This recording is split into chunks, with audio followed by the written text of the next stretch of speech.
Across the ocean, on a remote Pacific island, nearly 1,000 stone giants stare silently across an endless horizon, their creators and their purpose lost to time. Deep beneath the Mediterranean waves, a bronze mechanism more complex than any clock ticks away the millennia, its ancient gears holding astronomical knowledge that shouldn't have existed for another 1,000 years. These are not legends whispered around campfires or tales spun by imaginative minds. These are real places, real artifacts, real mysteries that continue to confound the brightest archaeological minds of our time. As we embark on this journey through the unsolved mysteries of our ancient past, we enter a realm where the impossible becomes possible, where the line between legend and reality blurs, and where every stone, every symbol, every silent monument holds secrets that could reshape our understanding of who we are and where we came from. 1. Megalithic marvels. Stones that defy explanation. Göbekli Tepe, the temple that rewrote history. The first rays of dawn break across the rolling hills of southeastern Turkey, illuminating a landscape that has witnessed the birth of civilization itself. Here, in what was once northern Mesopotamia, a German archaeologist named Klaus Schmidt struck his shovel into an unremarkable hilltop in 1994 and unearthed a discovery so revolutionary that it would force humanity to rewrite everything we thought we knew about our prehistoric past. What emerged from that Turkish earth was not just another ancient site, but the oldest temple complex ever discovered, a massive stone sanctuary that predates Stonehenge by 6,000 years, the Egyptian pyramids by 7,000 years, and the earliest Mesopotamian cities by 5 millennia. Göbekli Tepe, the Potbelly Hill, stands as perhaps the most important archaeological discovery of our time, a site so ancient and sophisticated that it challenges every assumption about the capabilities of our hunter-gatherer ancestors. Picture the world as it existed 11,500 years ago. The last ice age had only recently ended, vast sheets of ice still covered much of northern Europe and America, and most humans lived in small, mobile bands that followed herds and seasonal plants. Agriculture was still a distant dream, permanent settlements were virtually unknown, and the wheel wouldn't be invented for another 7,000 years. Into this seemingly primitive world, Göbekli Tepe arrives like a thunderbolt from an impossible future. The site consists of at least 20 massive stone circles, each one dominated by towering T-shaped limestone pillars that rise up to 6 meters high and weigh as much as 50 tons. These aren't rough-hewn monuments but sophisticated works of art, carved with a menagerie of animals so detailed and lifelike that they seem ready to leap from the stone. Lions prowl across pillar surfaces, wild boars charge through eternal hunts, serpents coil around ancient messages, and vultures spread wings that span entire stone faces. Fox, crane, duck, scorpion, spider. An entire prehistoric bestiary parades across these monuments in a symphony of symbolic meaning that we can see but cannot fully comprehend. But perhaps the most staggering aspect of Göbekli Tepe is not what was found, but what wasn't found. Despite decades of excavation, archaeologists have discovered no evidence of permanent habitation. No houses, no cooking areas, no storage facilities, no domestic refuse that would indicate people lived here. This was not a settlement but something far more mysterious. A pilgrimage site, a cathedral, a place so sacred that people traveled hundreds of kilometers just to participate in rituals we can only imagine. Recent discoveries have made Göbekli Tepe even more enigmatic. In 2024, Dr. Martin Sweatman's analysis of the site's intricate V-shaped symbols revealed what may be the world's oldest lunisolar calendar, a sophisticated system tracking both solar and lunar cycles with 365 days. The implications are profound. These supposed primitive hunter-gatherers possessed astronomical knowledge that rivals modern understanding and felt compelled to encode it permanently in stone. Ground-penetrating radar surveys reveal that what has been excavated represents perhaps 5% of the total site. Beneath the rolling hills of southeastern Turkey, magnetic anomalies indicate at least 16 more stone circles waiting to be uncovered, each potentially as spectacular as those already revealed. Göbekli Tepe isn't just a temple.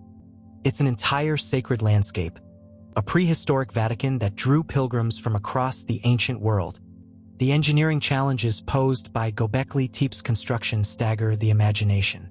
How did mobile hunter-gatherers organize the workforce needed to quarry 50-ton limestone blocks from bedrock and transport them several hundred meters uphill to the construction site? How did they achieve the precision carving evident in the animal reliefs without metal tools, using only flint knives and stone hammers? How did they coordinate the labor of hundreds, perhaps thousands of workers across the decades or centuries required for construction? Experimental archaeology offers tantalizing glimpses of possible solutions. Teams of researchers have demonstrated that 7 to 14 people can move a pillar-sized stone using wooden rollers, ropes, and careful coordination. The limestone could be carved using flint tools and patient skill, achieving remarkable detail through techniques that have been largely forgotten. But these experiments, conducted over days or weeks, cannot capture the organizational complexity required for a multi-generational construction project. The mystery deepens when we consider Göbekli Tepe's relationship to the birth of agriculture. The site sits at the heart of what archaeologists call the Fertile Crescent, the region where humanity first domesticated wheat, barley, and other foundation crops of civilization. Wild relatives of these domesticated plants grow naturally around Göbekli Tepe, and some researchers believe the massive labor requirements for the temple's construction may have driven the development of more intensive food production systems. Could it be that religion, not necessity, drove the agricultural revolution? The evidence is circumstantial but compelling.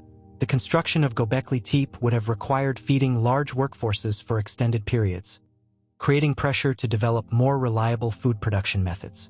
The same communities that built these magnificent temples also witnessed the first experiments in plant cultivation and animal domestication.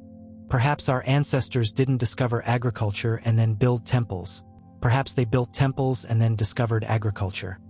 The site's sudden abandonment around 8000 BCE presents another puzzle that defies easy explanation.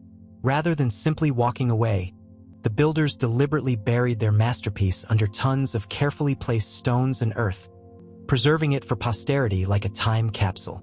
Why would a community invest such enormous effort in creating sacred spaces only to entomb them forever? The answer remains locked in the minds of people who lived and died more than 10,000 years ago. Recent discoveries at nearby sites suggest Göbekli Tepe wasn't unique but part of a broader cultural phenomenon.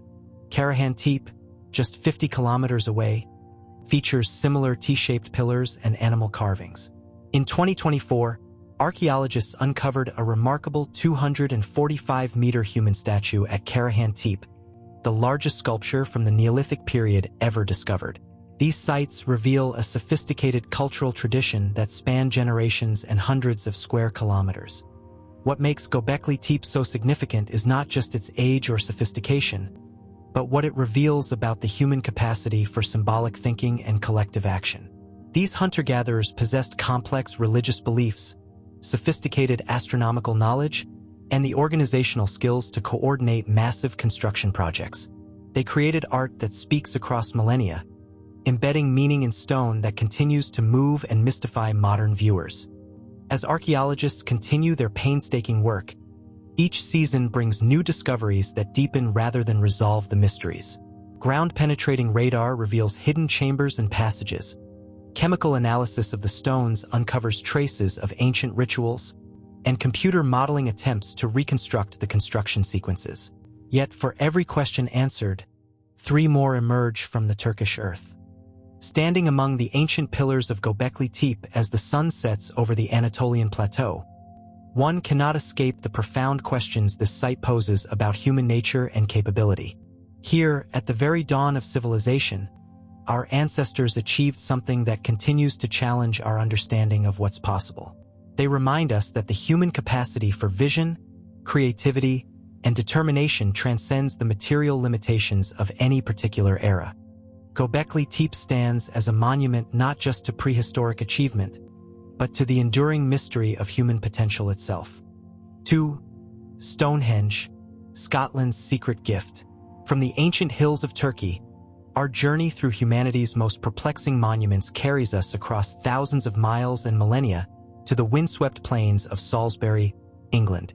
Here, where ancient Britons once gazed up at the same stars that guided their distant contemporaries at Göbekli Tepe, stands perhaps the world's most famous prehistoric puzzle, Stonehenge.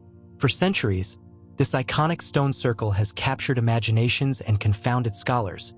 But in 2024, a discovery so unexpected and revolutionary emerged that it has rewritten everything we thought we knew about prehistoric Britain's capabilities and connections.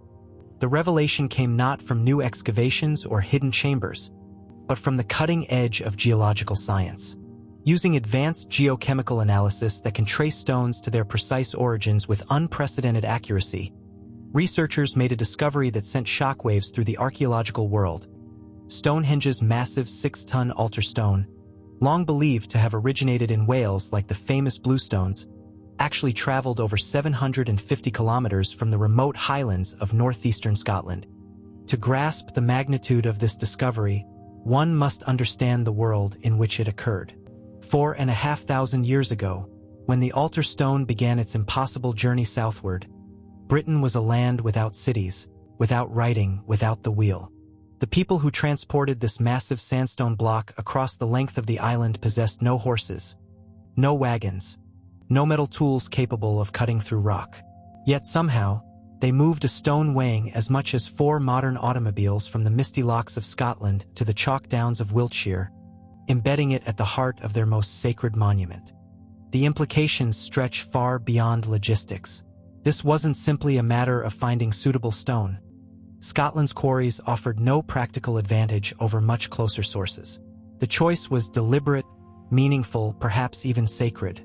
What drove Neolithic Britons to undertake such an extraordinary feat? What made this particular stone so special that communities separated by hundreds of miles of difficult terrain would collaborate in its transport? Dr. Richard Bevins and his team at Aberystwyth University made this breakthrough discovery by analyzing the mineral composition of the altar stone with unprecedented precision.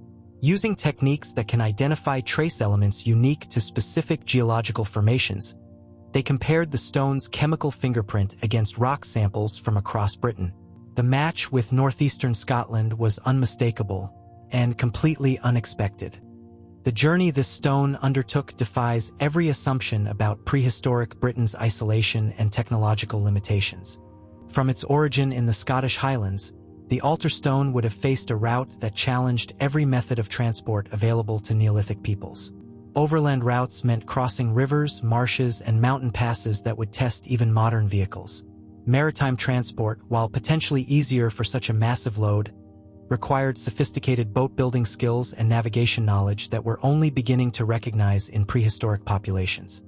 Recent analysis suggests the sea route may indeed have been chosen, with the stone traveling around Scotland's treacherous northern coast, down the eastern shores of England, then somehow making its way inland to Stonehenge.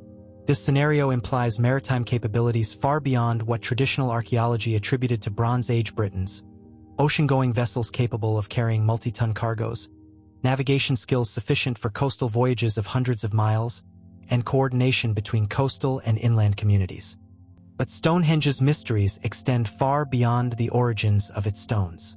The monument's construction spanned 15 centuries, from 3100 to 1600 BCE, representing one of the longest building projects in human history. Each phase reveals increasing sophistication and ambition, culminating in the iconic trilithons, massive stone arches where 2 vertical sarsens support enormous horizontal lintels weighing up to 50 tons. The precision of these constructions continues to astound engineers. The sarsen trilithons stand 7 meters high, their lintels perfectly horizontal despite variations in the underlying ground. The stones are shaped with subtle curves that correct for optical illusions, making straight lines appear truly straight when viewed from below. Most remarkably, the lintels are secured to their supports using massive stone mortise and tenon joints, a woodworking technique scaled up to megalithic proportions. How did Bronze Age builders lift 25-ton lintels 7 meters above ground without cranes, pulleys, or any of the mechanical advantages we consider essential for such work? Experimental archaeology offers possibilities: elaborate ramps, massive timber frameworks, coordinated human effort, but no definitive answers. The absence of any archaeological evidence for such lifting mechanisms deepens the mystery. The monument's astronomical alignments add another layer of complexity to an already staggering achievement. Stonehenge's axis aligns precisely with the sunrise on the summer solstice and sunset on the winter solstice, an accuracy that requires sophisticated understanding of celestial mechanics. But the alignments go deeper. Recent analysis reveals the monument tracked not just solar events but lunar cycles, planetary movements, and even eclipse predictions spanning centuries. Professor Mike Parker Pearson's recent research suggests Stonehenge began as a cremation cemetery, the largest in Neolithic Britain. Over 150 cremated individuals were buried within the monument's earliest phase, their remains dating from 3000 to 2500 BCE. This transforms our understanding of the site's original purpose. Not merely a temple or observatory, but a sacred burial ground for an elite whose identities remain tantalizingly unknown. The discovery of the altar stone's Scottish origin illuminates a broader pattern of long-distance connections in prehistoric Britain. The famous bluestones, weighing up to 4 tons each, originated 225 kilometers away in the Pres Ely Hills of Wales. The massive sarsen stones came from West Woods, 25 kilometers north of Stonehenge. This monument represents not local achievement but a coordinated effort spanning the entire island.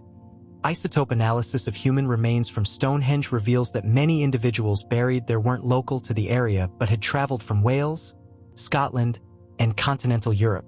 The monument served as a focal point for communities across vast distances, a prehistoric pilgrimage site that drew people from the far corners of the known world. Recent discoveries continue to reshape our understanding of Stonehenge's complexity.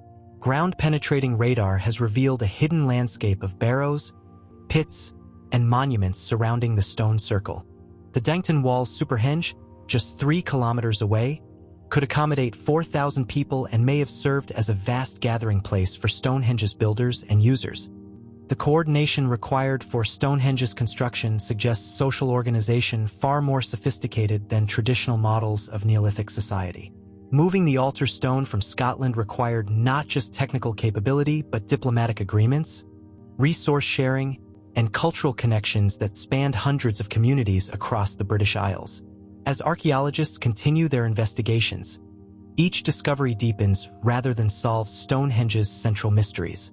Why did prehistoric Britons invest such enormous effort in creating this monument? What drove communities separated by vast distances to collaborate in its construction? What knowledge did they embed in its stones that we have yet to fully comprehend? Standing within Stonehenge's ancient circle as dawn breaks over Salisbury Plain, one cannot escape the profound questions this monument poses about prehistoric human capability and vision. These stones, some traveled from the Scottish Highlands, others from Welsh valleys, all arranged with astronomical precision and engineering brilliance, speak to ambitions and achievements that continue to challenge our understanding of the past. The revelation of the altar stone's true origin reminds us that our ancestors' world was far more connected, far more sophisticated, and far more mysterious than we ever imagined. 3. Easter Island, when statues walked. If the monuments of Turkey and Britain challenge our understanding of prehistoric organization and transport, then our next destination presents mysteries so profound they seem to belong to another world entirely. Rapa Nui, known to the outside world as Easter Island, sits in splendid isolation in the southeastern Pacific Ocean, more than 3,500 kilometers from the nearest continental landmass. Here, on one of the most remote inhabited islands on Earth, stands an army of nearly 1,000 stone giants that have gazed silently across the endless ocean for centuries, guardians of secrets that may never be fully revealed. The Moai of Easter Island present a transportation puzzle that dwarfs even the challenges faced by the builders of Stonehenge.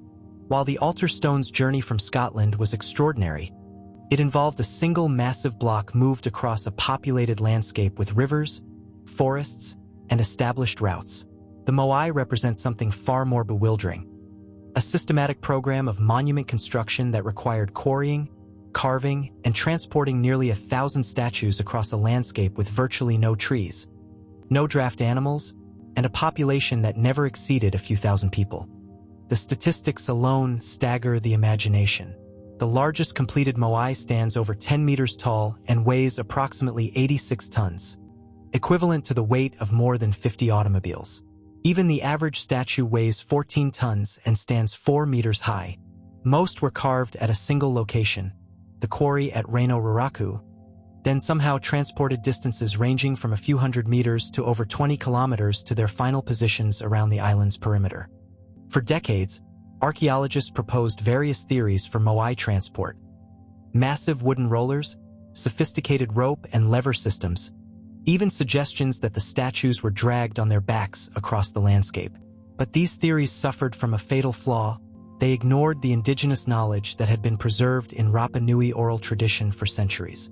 According to the islanders' own stories, passed down through generations of oral history, the Moai didn't roll or slide to their destinations.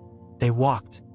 This seemed like primitive mythology until 2012, when archaeologist Jo and Van Tilburg and her team decided to test whether the oral traditions might contain literal truth.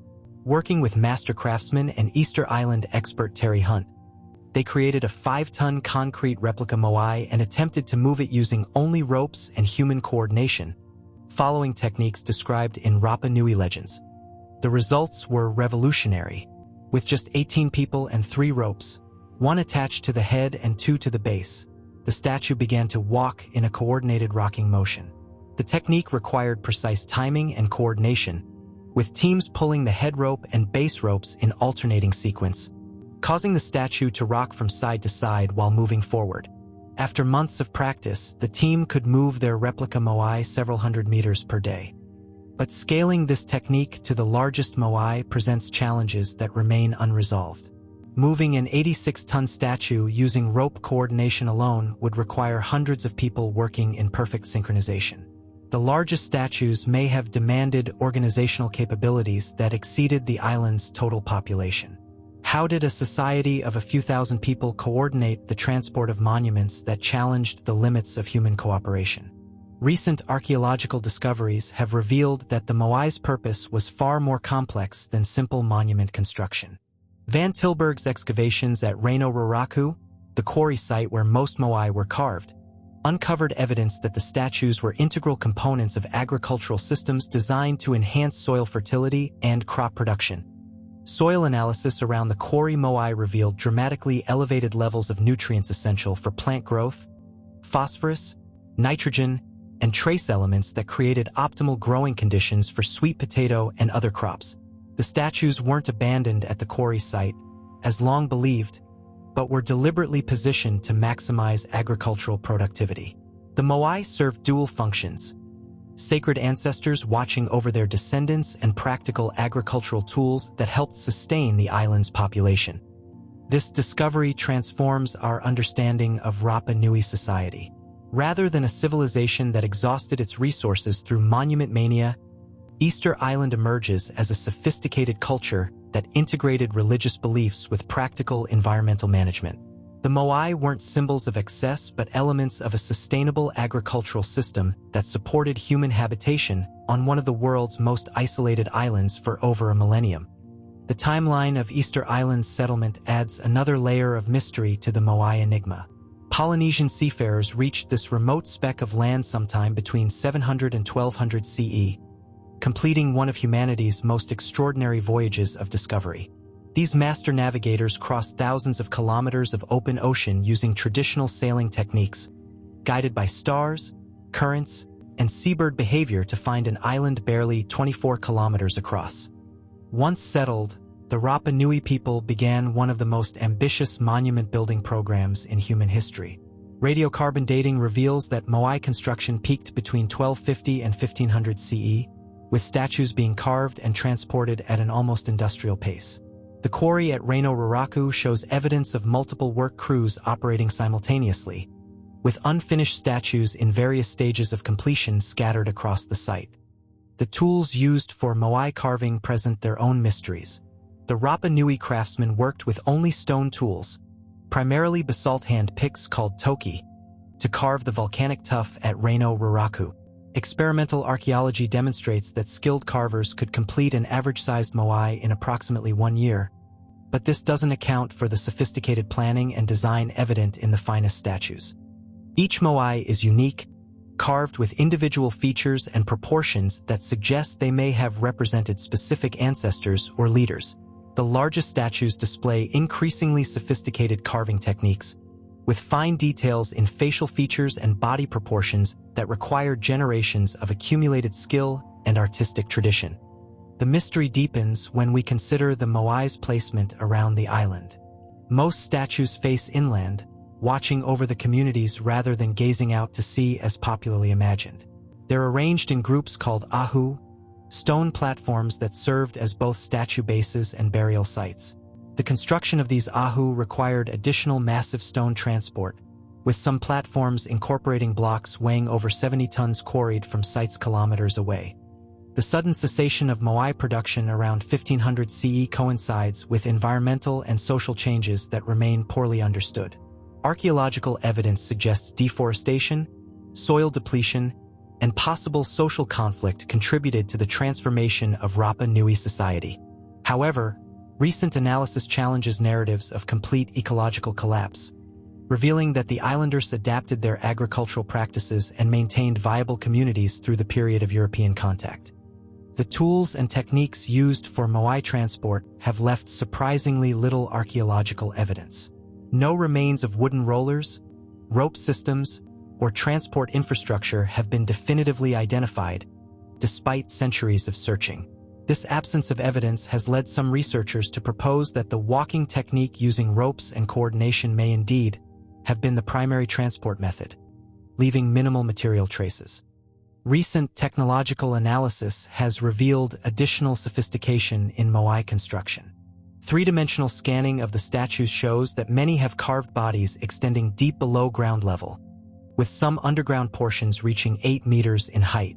These buried bodies feature intricate carved designs and symbols that remain largely undeciphered, suggesting layers of meaning and purpose that we're only beginning to understand.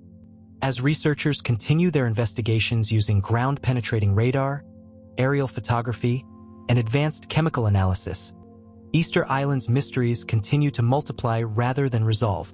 Each answered question reveals new complexities in this remote civilization's achievements and adaptations. Standing among the moai as Pacific trade winds sweep across this isolated island, one cannot escape the profound questions these monuments pose about human determination and ingenuity. Here, on one of Earth's most remote islands, our ancestors achieved something that continues to challenge our understanding of what's possible with simple tools, human coordination, and extraordinary vision. The walking statues of Easter Island remind us that the greatest achievements often transcend the apparent limitations of their time and place. 4. Baalbek, the impossible stones.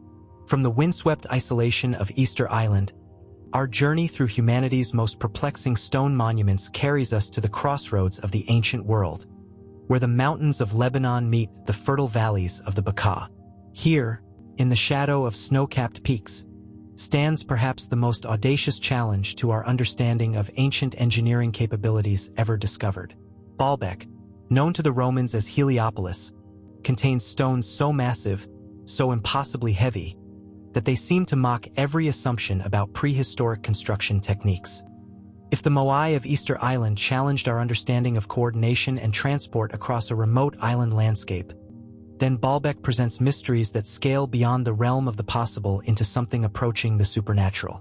Here, in foundations that predate Roman occupation by millennia, lie stone blocks that dwarf every other worked stone on Earth, monuments to human ambition that continue to confound modern engineers equipped with cranes, computers, and construction techniques undreamed of by the ancient world. The numbers themselves seem to belong to fantasy rather than archaeology. The 3 stones of the famous trilithon, embedded in the western wall of the Temple of Jupiter's foundation, each measure approximately 20 meters long, 4 meters high, and weigh between 750 and 800 tons. To put this in perspective, each stone weighs as much as the Statue of Liberty, measures longer than 3 school buses placed end to end, and stands taller than a 2-story building. These megalithic blocks were not only quarried and shaped with precision that would challenge modern equipment, but were somehow transported nearly a kilometer from their quarry and lifted 7 meters above ground to their current position. Yet even the trilithon pales before the discoveries that remain in Baalbek's ancient quarry. Here, archaeologists have documented a progression of increasingly ambitious achievements that culminate in what may be the largest worked stone ever quarried by human hands. The Stone of the Pregnant Woman, known locally as Hajar al-Hibla, weighs approximately 1,000 tons and measures over 21 meters in length. Nearby lies the Stone of the South, weighing an estimated 1,242 tons and stretching nearly 24 meters across the quarry floor. But in 2014, archaeologists made a discovery that redefined the very limits of ancient human achievement. Partially buried beneath centuries of accumulated earth lay what researchers now call the Forgotten Stone, a limestone block that dwarfs even its massive neighbors.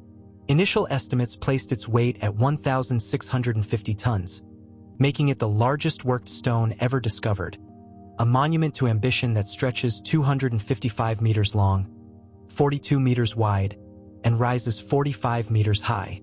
Standing beside these quarried giants, modern visitors struggle to comprehend their scale. The Forgotten Stone alone weighs more than 3 fully loaded Boeing 747 aircraft. Moving it would require coordination between hundreds of people using techniques that remain completely mysterious despite decades of engineering analysis and experimental archaeology. The traditional explanations for megalithic transport, wooden rollers, earthen ramps, rope, and lever systems, collapse under the mathematical reality of Baalbek stones. The largest modern mobile cranes can lift approximately 1,200 tons under optimal conditions, barely matching the lighter stones in Baalbek's quarry. Moving the Forgotten Stone would require engineering solutions that challenge even contemporary capabilities. Dr. Jean-Pierre Adams' pioneering 1977 analysis calculated that 512 workers could theoretically move a 557-ton stone using period-appropriate techniques, but this represents only 1/3 the weight of the trilithon stones and less than half the mass of the quarry giants. Scaling these calculations to Baalbek's largest blocks requires workforce numbers that would have represented significant portions of the region's entire population. The precision of the stonework adds another layer of mystery to the transport challenge. The trilithon blocks fit together with tolerances measured in millimeters, their surfaces ground smooth and their edges cut with geometric accuracy that would challenge modern quarrying equipment. Tool marks on the stones suggest the use of iron implements, but the scale of the work implies industrial-level coordination that seems impossible for the technologies available during the presumed construction period. Recent geological analysis has revealed additional complexities in the quarrying process. The limestone blocks were cut from bedrock using techniques that left minimal waste, suggesting sophisticated understanding of stone properties and fracture patterns. The quarry shows evidence of systematic extraction following precise geometric plans, with unfinished blocks positioned according to a coordinated strategy that spanned decades or centuries of work. The mystery deepens when we consider the historical context of Baalbek's construction. While the visible Roman temples date to the 1st through 3rd centuries CE, archaeological evidence suggests the megalithic foundations predate Roman occupation by centuries or millennia. The Romans, master engineers who built the Pantheon, the Colosseum, and aqueducts that supplied water across thousands of kilometers, left no records of constructing foundations that exceeded their demonstrated capabilities by orders of magnitude. Roman engineering manuals, preserved in works by Vitruvius and other ancient authors, describe techniques for moving large stones weighing dozens of tons. But these methods, sophisticated for their time, fall catastrophically short of the requirements for Baalbek's megalithic foundations. The Romans documented their engineering achievements with pride. Why would they remain silent about their greatest feat of construction? This historical gap has led some researchers to propose that Baalbek's megalithic foundations represent the work of earlier civilizations, possibly dating to the Bronze Age or even earlier periods. The massive stones may have served as foundations for structures that were later demolished and rebuilt by successive cultures, culminating in the Roman temples that stand today. Archaeological investigation of this theory faces significant challenges. The massive foundations lie beneath later construction and accumulated debris, making systematic excavation difficult and expensive. Ground-penetrating radar reveals anomalies consistent with buried structures, but definitive dating of the megalithic work requires access to organic materials or other datable artifacts that remain elusive. The engineering challenges posed by Baalbek extend beyond simple transportation to questions of lifting and placement that defy conventional solutions. The trilithon stones rest 7 meters above ground level, supported by smaller megalithic blocks that themselves weigh hundreds of tons. How did ancient builders achieve the precision placement evident in these foundations without mechanical advantages that wouldn't be invented for millennia? Recent computer modeling attempts to reconstruct possible construction sequences have generated scenarios involving massive earthen ramps, timber frameworks reaching the scale of modern skyscrapers, and coordination between thousands of workers operating in perfect synchronization. But none of these models adequately explain how ancient builders achieved the precision evident in the final placement of the stones. The broader implications of Baalbek's mysteries extend far beyond engineering puzzles to fundamental questions about the development and loss of ancient knowledge. If the megalithic foundations represent prehistoric achievements, what other capabilities did ancient civilizations possess that have been lost to time? How did knowledge of such sophisticated construction techniques disappear so completely that even the memory of their existence faded from historical records? Modern research continues to probe Baalbek's secrets using increasingly sophisticated analytical techniques. Laser scanning creates precise three-dimensional maps of the massive stones, revealing construction details invisible to traditional archaeological methods. Chemical analysis of tool marks and surface treatments provides clues about the techniques used for quarrying and shaping. Acoustic analysis explores whether the massive stones were positioned to create specific resonant properties within the temple complex. Yet for every question answered, Baalbek poses new mysteries that challenge our understanding of ancient capabilities and motivations. The sheer ambition evident in the quarried stones suggests purposes that transcended practical construction needs, pointing toward symbolic, religious, or technological motivations that remain largely unknown. Standing in the shadows of Baalbek's impossible stones as the Lebanese sun sets behind the anti-Lebanon mountains, one cannot escape the profound questions these monuments pose about the limits of human achievement and the depths of our ignorance about the past.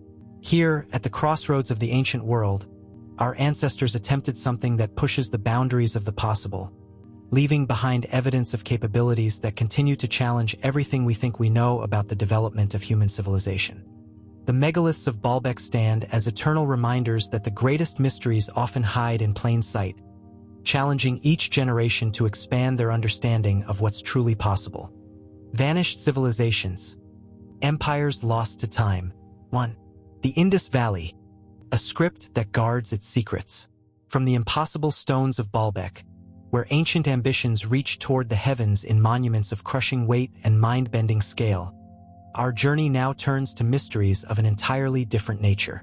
If megalithic monuments challenge our understanding of prehistoric engineering, then the civilizations that vanished without explanation present puzzles that cut to the very heart of human communication and cultural memory. Here, the mystery lies not in how massive stones were moved, but in how entire societies, sophisticated, literate, and advanced, could disappear so completely that their very existence was forgotten for over 4,000 years. In the dusty river valleys of Pakistan and northwestern India, where the monsoon rains once fed mighty rivers that have long since changed course, archaeologists have uncovered the remains of what may have been the world's first truly modern civilization. The Indus Valley Civilization, also known as the Harappan Civilization after its first discovered city, flourished for nearly 7 centuries from 2600 to 1900 BCE. At its height, this Bronze Age empire covered more territory than Egypt and Mesopotamia combined, encompassing over 1 million square kilometers and supporting a population that may have reached 5 million people. What makes the Indus Valley Civilization so remarkable is not just its size or sophistication, but the tantalizing glimpse it offers into a completely different approach to urban life and social organization.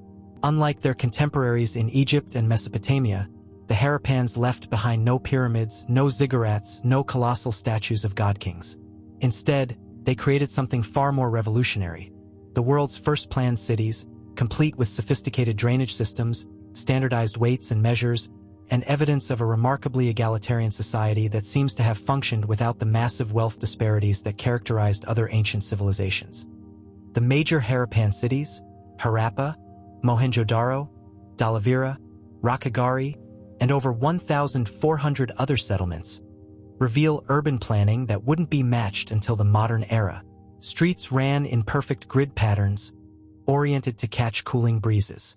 Every house, from the grandest mansion to the humblest dwelling, was connected to an advanced sewage system that channeled waste through covered drains to settling tanks outside the city walls. Public baths, granaries, and workshops were positioned with careful attention to function and efficiency.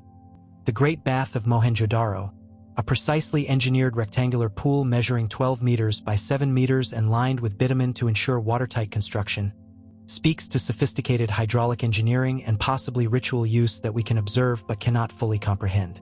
The uniformity of brick sizes across the entire civilization, a standardization that extended from the Arabian Sea to the foothills of the Himalayas, suggests central planning and quality control that operated across vast distances and diverse communities. Yet for all their achievements in urban planning, engineering, and trade, the Harappans left behind perhaps the most frustrating puzzle in all of archaeology: a writing system that has resisted every attempt at decipherment for over a century. More than 4,000 inscribed objects have been discovered, from tiny seals carved with animal motifs to pottery shards marked with mysterious symbols. The script contains over 400 distinct signs, ranging from simple geometric marks to complex pictographs that seem to represent everything from fish and cattle to human figures and abstract concepts. The cruel irony of the Indus script is that we can see it everywhere but understand it nowhere. Unlike Egyptian hieroglyphs, which remained mysterious until the discovery of the Rosetta Stone provided a bilingual key to their meaning, the Indus script exists in splendid isolation. No bilingual texts have ever been found, no connections to known languages have been definitively established, and no clear evolutionary relationship to later writing systems has been demonstrated. This absence of linguistic context has not stopped scholars from trying. Since the 1920s, over 100 serious attempts have been made to crack the Indus code, proposing connections to languages ranging from Sanskrit and Tamil to Sumerian and Proto-Dravidian. Each attempt has brought tantalizing insights and ultimately frustrating dead ends. The script's brevity compounds the challenge. Most inscriptions contain only 5 characters, with the longest known text stretching to just 34 symbols. This provides far too little material for the kind of statistical analysis that proved crucial in deciphering Linear B and other ancient scripts. Recent decades have brought increasingly sophisticated computational approaches to the Indus mystery. In 2009, Rajesh Rao and his team at the University of Washington applied machine learning algorithms to analyze the statistical properties of Harappan texts, demonstrating that the symbol sequences display linguistic-like properties that distinguish them from purely symbolic or random systems. Their work suggests the Indus script does indeed represent language, but the question of which language remains unanswered. The stakes for solving this puzzle have never been higher. In 2021, the government of Tamil Nadu announced a remarkable prize: $1 million for anyone who can successfully decipher the Indus Valley script. This unprecedented bounty reflects not just academic curiosity but intense cultural and political interest in the civilization's identity and legacy. Various Indian states and linguistic communities see potential validation of their own ancient heritage in the undeciphered texts. Artificial intelligence has entered the quest with promises of computational power that might finally break through barriers that have stymied human researchers for decades. Neural networks trained on pattern recognition can identify subtle correlations and structural relationships that escape traditional analysis. Deep learning algorithms can process vast amounts of data simultaneously, testing thousands of hypothetical interpretations in the time it would take human scholars to evaluate a handful of possibilities. Yet, even the most sophisticated AI approaches face fundamental limitations imposed by the nature of the evidence itself.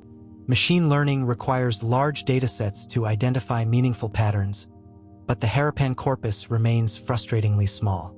The script's apparent brevity and focus on what seem to be administrative or commercial contexts provide little of the varied textual material that successful decipherment typically requires.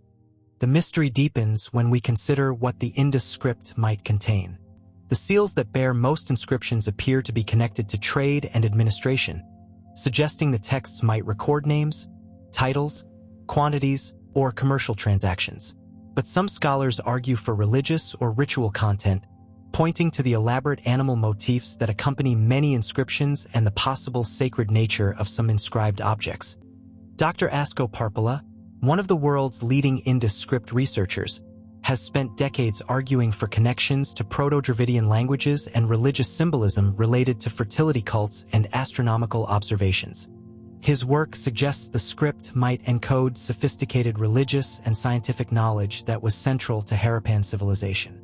Others, including the controversial but persistent researcher Dr. Subhash Kak, propose connections to Vedic Sanskrit and early Indo-European religious traditions. The debate over the script's linguistic affiliation reflects deeper questions about the Harappan people's identity and cultural legacy. Were they the ancestors of modern South Asian populations? Did their language survive in some form among contemporary Indian languages? Or do they represent a completely distinct cultural tradition that disappeared without trace when their civilization declined? Archaeological evidence suggests the Harappans were remarkably peaceful, with no clear evidence of warfare, standing armies, or the glorification of military conquest that characterized their contemporaries. This peaceful orientation may explain both their success in creating stable, long-lasting urban centers and their eventual vulnerability to changing environmental and political conditions that they couldn't address through force. The civilization's decline around 1900 BCE appears to have been gradual rather than catastrophic, with archaeological evidence pointing to climate change, river system alterations, and possible disruption of trade networks rather than invasion or internal collapse.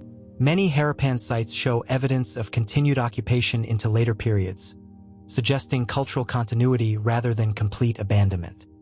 Recent excavations at sites like Rakhigarhi, now recognized as the largest Harappan city, continue to yield new inscribed materials and fresh insights into this vanished world. Each discovery brings hope that the crucial breakthrough, perhaps a longer text, a bilingual inscription, or clear linguistic connections, might finally emerge from the ancient soil. Standing among the ruins of Mohenjo-Daro as the Pakistani sun beats down on streets that once bustled with merchants speaking a language lost to time, one cannot escape the profound mystery these people represent. Their script, carved on tiny seals and pottery fragments, holds the key to understanding not just their daily lives but their thoughts, beliefs, and the knowledge systems that sustained one of humanity's greatest early civilizations. The Indus Valley script remains our closest encounter with truly alien human intelligence. Familiar enough that we can recognize it as writing, foreign enough that its meaning stays forever just beyond our grasp. 2. The Sea Peoples, raiders from nowhere. While the Harappans of the Indus Valley built their peaceful cities and carved their mysterious scripts in apparent isolation from the wider world's conflicts, on the opposite side of the ancient world, another civilization mystery was unfolding, one written not in undecipherable symbols on merchant seals, but in fire and bronze across the length and breadth of the Mediterranean. If the Indus Valley represents the mystery of a peaceful civilization that vanished into obscurity, then the Sea Peoples embody something far more dramatic and terrifying. The sudden appearance of maritime raiders whose identity remains unknown, but whose impact reshaped the entire ancient world. The story begins in the royal archives of Egypt, where scribes recorded one of the most catastrophic periods in human history with clinical precision that makes their accounts all the more chilling.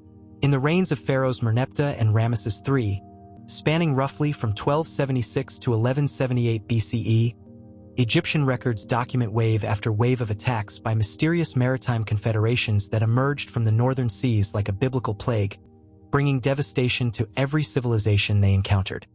These were not ordinary raids by neighboring tribes seeking plunder or territory. The Sea Peoples represented something unprecedented in the ancient world: organized naval forces capable of coordinating attacks across thousands of kilometers of Mediterranean coastline, employing advanced maritime technology and military tactics that overwhelmed the greatest powers of the Bronze Age. They brought with them not just weapons and ships, but families, possessions, and livestock, clear evidence that these were migrations rather than mere raids, entire populations on the move for reasons that remain completely mysterious. The Egyptian records, carved into temple walls at Medinet Habu and preserved on papyrus scrolls, provide our only contemporary accounts of these enigmatic invaders. The scribes recorded their names with careful attention to detail: Shurden, Sheklesh, Lukka, Tersha, Akawasha, Peleset, Sheker, Denen, and Weshish. Each name represents a distinct group within the larger confederations, but every attempt to trace these names to known peoples or places has led to frustration and scholarly debate that continues to this day. What makes the Sea Peoples so mysterious is not just their unknown origins, but the sheer scale of destruction they brought to the established order of the Bronze Age world. The Great Hittite Empire, which had stood as a superpower for over 4 centuries and once negotiated as equals with Egypt, collapsed utterly under Sea Peoples' attacks. Archaeological evidence from Hattusa, the Hittite capital, shows systematic destruction and abandonment around 1180 BCE, with the imperial archives ending abruptly in mid-sentence as if the scribes simply dropped their styluses and fled. The Mycenaean palaces of Greece suffered a similar fate. These centers of Bronze Age civilization, Pylos, Tiryns, Mycenae itself, show evidence of massive destruction and abandonment in the same period. The elaborate palace bureaucracies that had managed complex trade networks and agricultural systems simply ceased to function. The linear script used for palace administration disappeared entirely, plunging Greece into a dark age that would last for centuries. Cyprus burned from end to end, its great copper-producing cities reduced to ash and rubble. The Levantine coast suffered devastating attacks that left major cities like Ugarit, one of the great trading centers of the ancient world, completely destroyed and never rebuilt. Archaeological excavations at Ugarit reveal a city caught completely off guard. Letters left unfinished on scribes' desks, valuables abandoned in houses, and evidence of hasty attempts to hide precious objects that would never be reclaimed. Only Egypt, despite suffering massive attacks and invasions, managed to survive the Sea Peoples' onslaught, and even then at enormous cost. The famous reliefs at Medinet Habu depict Ramesses III's naval battle against the Sea Peoples with remarkable detail, showing Egyptian and enemy ships locked in deadly combat. These scenes provide our only visual evidence of Sea Peoples' appearance and equipment, revealing advanced ship designs, sophisticated weapons, and military organization that matched or exceeded anything in the Egyptian arsenal. The mystery deepens when we examine the Sea Peoples' own fate after their period of devastating attacks. Some groups, particularly the Peleset, possibly the biblical Philistines, appear to have settled in the southern Levant, where they established cities and maintained distinct cultural traditions for centuries. Archaeological evidence from sites like Ashkelon and Ekron reveals a material culture that combines Aegean, Anatolian, and local Levantine elements, suggesting complex cultural synthesis rather than simple conquest. Other Sea Peoples groups seem to have vanished as completely as they had appeared. The Shurden, who served as mercenaries in Egyptian armies both before and during the invasions, disappear from historical records after the crisis period. Some scholars have proposed connections to Sardinia, where Bronze Age archaeological sites show possible Aegean influences, but definitive proof remains elusive. Recent archaeological and scientific approaches have brought new perspectives to the Sea Peoples' mystery, though definitive answers remain frustratingly out of reach. DNA analysis of late Bronze Age populations in the Aegean and Eastern Mediterranean has revealed complex patterns of population movement and mixing that may reflect the upheavals documented in Egyptian records. Isotope analysis of human remains from destroyed sites provides evidence of individuals who traveled long distances before their deaths, consistent with large-scale migration. Underwater archaeology has revolutionized our understanding of late Bronze Age maritime capabilities. The discovery of Bronze Age shipwrecks like the Uluburn vessel off the Turkish coast reveals sophisticated international trade networks and advanced shipbuilding techniques that would have enabled the kind of coordinated naval campaigns attributed to the Sea Peoples. These ships carried cargoes from across the known world: tin from Afghanistan, amber from the Baltic, ivory from Africa, demonstrating the maritime expertise and geographic knowledge that would have been necessary for large-scale sea-based military operations. Climate science has added another crucial dimension to Sea Peoples' research. Paleoclimatic data reveals that the late Bronze Age ended with a severe drought that lasted for decades across the eastern Mediterranean. Tree ring studies, lake sediment analysis, and archaeological evidence all point to environmental stress that would have disrupted agricultural systems and destabilized established societies throughout the region.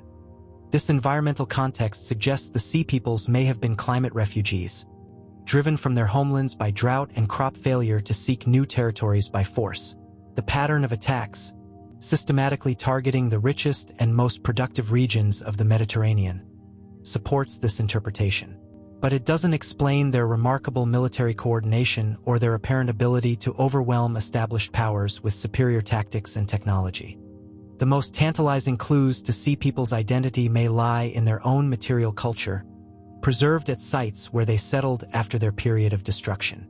Pottery styles, architectural techniques, and burial practices from Philistin sites show clear connections to Aegean and Anatolian traditions, but mixed with innovations that suggest rapid cultural adaptation to new environments. Recent excavations at sites like Tel Kazal and Ashkelon have revealed sophisticated urban planning and advanced metallurgical techniques that suggest the Sea Peoples brought more than just military prowess to their new homes. They were skilled craftsmen, traders, and urban planners who quickly established prosperous communities in the territories they had conquered. The mystery of the Sea Peoples ultimately reflects the broader collapse of the Bronze Age world system, a catastrophe so complete that it took centuries for Mediterranean civilizations to recover. Whether the Sea Peoples were primarily causes or symptoms of this collapse remains debated, but their role as agents of transformation is undeniable. Standing on the Mediterranean shore where ancient ships once brought terror from the northern seas, one cannot escape the profound questions these mysterious raiders pose about the fragility of civilizations and the power of environmental and social forces to reshape the human world. The Sea Peoples remind us that even the mightiest empires can face challenges that exceed their ability to adapt, and that history's greatest mysteries often involve not just individual achievements but the complex interactions between human societies and the natural forces that shape their destinies. Their story serves as a haunting reminder that in the ancient world, as in our own, the horizon could bring salvation or catastrophe with equal suddenness and mystery. 3. The Minoans, palace keepers of Linear A. The devastating raids of the Sea Peoples that shattered the Bronze Age world and left entire civilizations in ruins raise a haunting question. What happened to the maritime powers that once dominated these same waters? Long before mysterious raiders emerged from northern seas to terrorize the Mediterranean, another seafaring civilization had already mastered these waters, creating Europe's first advanced society on the Emerald Island of Crete. The Minoans, as archaeologists have named them after the legendary King Minos, built a sophisticated palace civilization that flourished for over a millennium, only to vanish so completely that their very existence was forgotten until British archaeologist Sir Arthur Evans began excavating at Knossos in 1900. What Evans uncovered in the Cretan hills transformed our understanding of European prehistory. Here was a civilization that predated classical Greece by over 1,000 years, yet displayed artistic sophistication, technological innovation, and cultural complexity that rivaled anything the later Greeks would achieve. The palace at Knossos sprawled across 6 acres, rising 4 stories high and containing over 1,400 rooms connected by corridors so labyrinthine that they may have inspired the legendary maze of the Minotaur. But it was not just the scale of Minoan architecture that astonished archaeologists. It was the civilization's apparent character. Unlike their contemporaries in Egypt and Mesopotamia, the Minoans seemed to have created a society without massive fortifications, without glorification of warfare, without the harsh social hierarchies that characterized other Bronze Age powers. Their frescoes depicted dolphins leaping through azure seas, elegant ladies in elaborate gowns, and young athletes vaulting over charging bulls in displays of grace and courage rather than conquest and domination. The Minoan palaces, Knossos, Phaistos, Malea, Zakros, and others scattered across Crete, served as centers of a complex civilization that controlled trade networks stretching from the Aegean to Egypt and the Levant. These were not merely royal residences but multifunctional complexes that combined administrative headquarters, religious centers, workshops, and storage facilities into integrated economic and spiritual powerhouses. Advanced engineering pervaded every aspect of Minoan palace construction. Sophisticated drainage systems channeled rainwater through elaborate underground conduits. Light wells brought natural illumination deep into interior rooms. Wooden columns that tapered downward, the reverse of later Greek practice, supported multi-story construction with remarkable efficiency. The famous throne room at Knossos, with its alabaster seat facing frescoed griffins, speaks to royal ceremonies and religious rituals that we can observe but cannot fully comprehend. Yet for all their achievements in art, architecture, and maritime commerce, the Minoans left behind a mystery that has frustrated scholars for over a century. Linear A, an undeciphered script that represents one of archaeology's most persistent puzzles. Unlike the dramatic military campaigns recorded in Egyptian hieroglyphs or the economic transactions detailed in Mesopotamian cuneiform, Linear A remains stubbornly silent, its meaning locked away despite thousands of inscribed objects and decades of intensive scholarly effort. The script appears on over 1,400 specimens scattered across Crete and other Minoan sites, carved into clay tablets, painted on pottery, incised into stone vessels, and inscribed on seals and rings. The signs themselves, approximately 90 core symbols with numerous variants, combine syllabic characters with ideograms and numerals in a system that clearly represents sophisticated literacy and administrative complexity. Many individual signs are recognizable from Linear B, the later Mycenaean Greek script that was successfully deciphered in the 1950s. Yet Linear A's underlying language remains completely unknown. Dr. Esther Salgarella's groundbreaking paleographic research at Cambridge University has revolutionized our understanding of the relationship between Linear A and Linear B, creating the comprehensive SIGLA database that documents every known Linear A inscription with unprecedented precision. Her work demonstrates that the two scripts share far more similarities than previously recognized, suggesting direct evolutionary development rather than coincidental resemblance. This relationship makes Linear A's resistance to decipherment all the more frustrating. If scholars can read Linear B texts that describe palace administration, religious offerings, and economic transactions in Mycenaean Greek, why can't they penetrate the meaning of Linear A texts that use many of the same symbols? The answer lies in the fundamental challenge of unknown languages. Linear A represents a language that has no known descendants, no related texts in other scripts, and no cultural context that can guide interpretation. Recent discoveries continue to fuel hope for breakthrough while deepening the mystery. In 2024, archaeologists at Knossos uncovered what may be the longest Linear A inscription ever found, carved into an elaborately decorated ivory object that may have served as a ceremonial scepter. The inscription contains over 50 characters in a continuous text that offers unprecedented material for analysis. Yet initial examination has yielded more questions than answers. The ivory scepter's discovery highlights another dimension of Minoan mystery, the apparent focus on religious and ceremonial activities that pervades their material culture. Minoan art depicts elaborate rituals involving sacred bulls, snake-handling priestesses, and complex ceremonies in natural settings like caves and mountaintops. The famous Parisienne fresco from Knossos shows a young woman with elaborate hairstyles and makeup that speak to sophisticated cultural traditions we can only glimpse through artistic representation. The question of what Linear A texts actually contain has generated decades of scholarly debate. Most inscriptions appear on administrative documents, clay tablets that record quantities of goods, lists of personnel, and economic transactions that formed the backbone of palace bureaucracy. But some Linear A texts appear on religious objects, ceremonial vessels, and locations associated with ritual activity, suggesting the script served multiple functions within Minoan society. Dr. Gareth Owens of the Technological Educational Institute of Crete has proposed that many Linear A inscriptions represent religious invocations and ritual formulae, pointing to repeated phrases that might represent divine names or ceremonial expressions. His controversial interpretations have gained media attention but remain largely rejected by mainstream scholarship, which demands more rigorous linguistic methodology before accepting decipherment claims. The challenges facing Linear A decipherment reflect broader questions about Minoan cultural identity and historical connections. Were the Minoans indigenous to Crete, developing their sophisticated civilization in isolation from external influences? Did they represent an early wave of Indo-European migration into the Aegean? Or do they embody a completely distinct cultural tradition that has no modern parallels? Recent DNA analysis of Bronze Age populations in the Aegean has revealed that Minoans were indeed largely indigenous to Crete, descended from Neolithic farmers who had inhabited the island for millennia. This genetic continuity suggests that Minoan civilization developed through local innovation and adaptation rather than through migration or conquest, making their achievements all the more remarkable.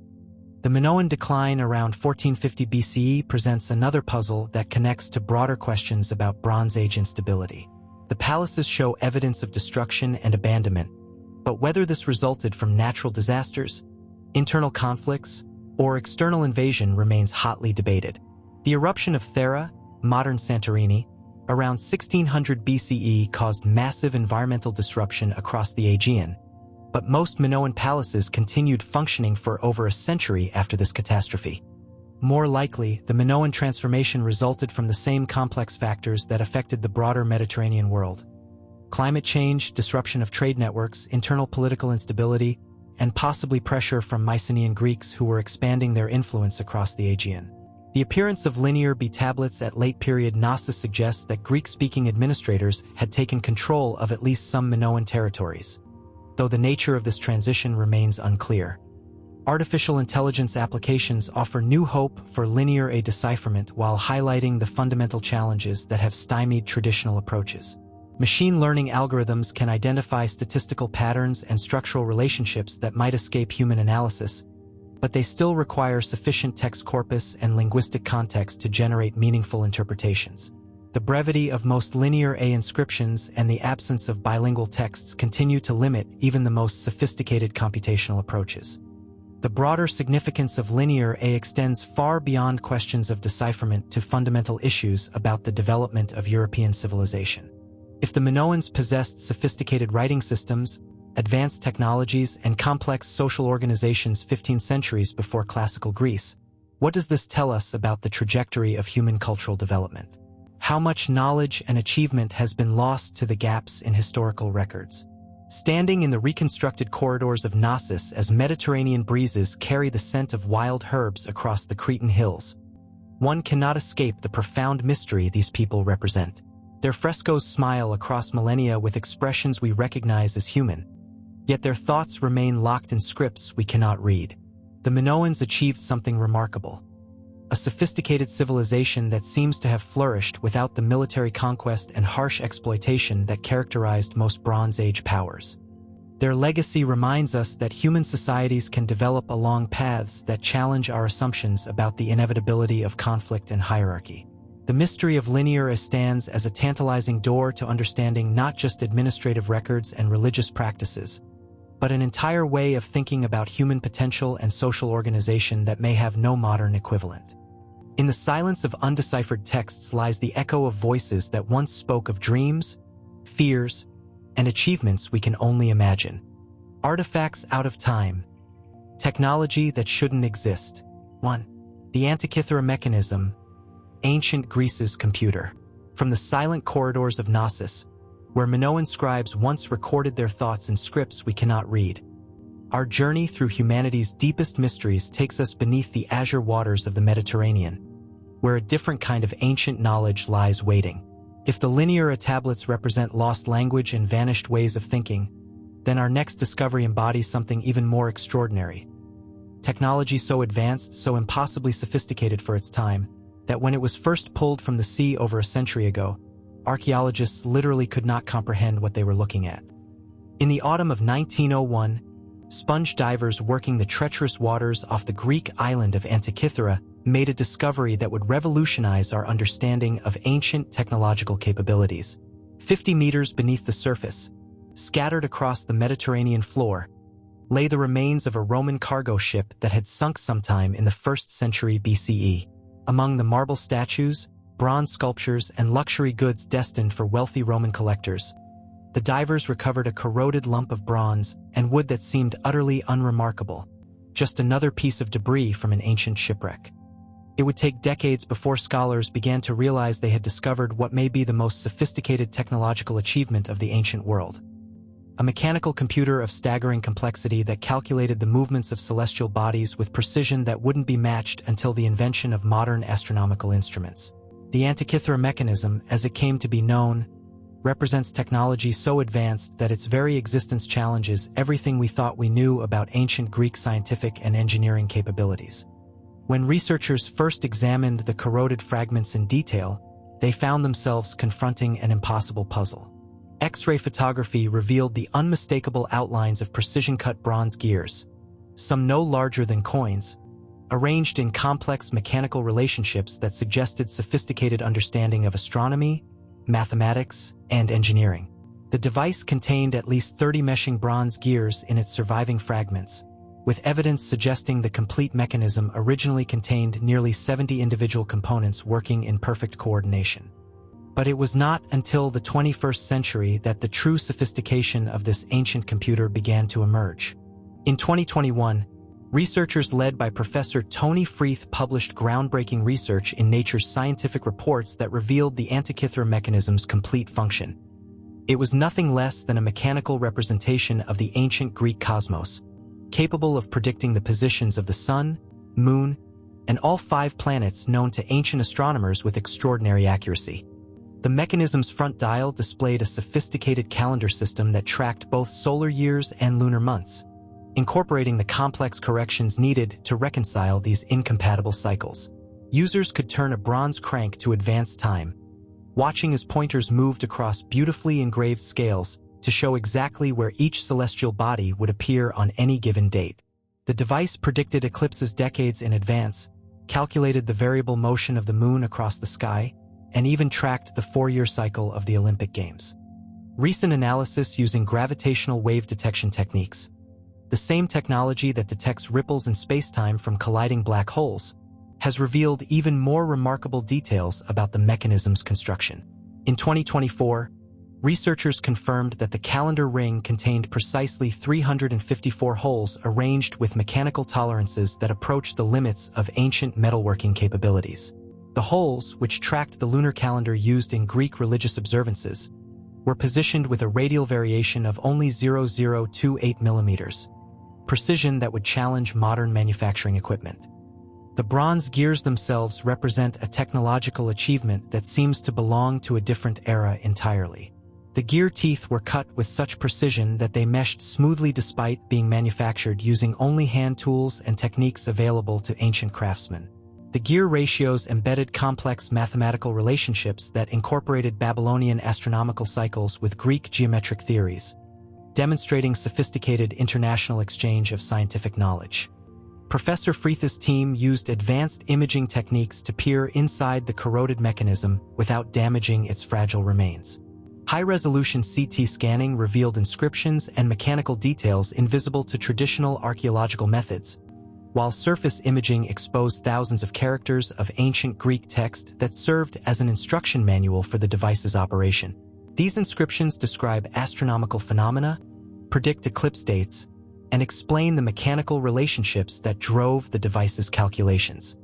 What makes the Antikythera mechanism so extraordinary is not just its mechanical sophistication, but the depth of knowledge required for its creation. The device embodies centuries of accumulated astronomical observations, mathematical insights, and engineering innovations distilled into a portable instrument no larger than a modern laptop computer. Its creators understood lunar anomalies that wouldn't be explained by modern science until Kepler's laws of planetary motion, incorporated planetary periods calculated to remarkable precision, and designed mechanical solutions to astronomical problems that challenge contemporary understanding. The mechanism's creator remains unknown, though the device's sophistication suggests it emerged from the scholarly community of Rhodes or Alexandria, centers of Hellenistic learning where Greek geometric theory encountered Babylonian mathematical astronomy. Some scholars propose connections to the legendary Archimedes, who was known to have constructed astronomical devices, though the mechanism's complexity exceeds anything described in ancient sources about his work.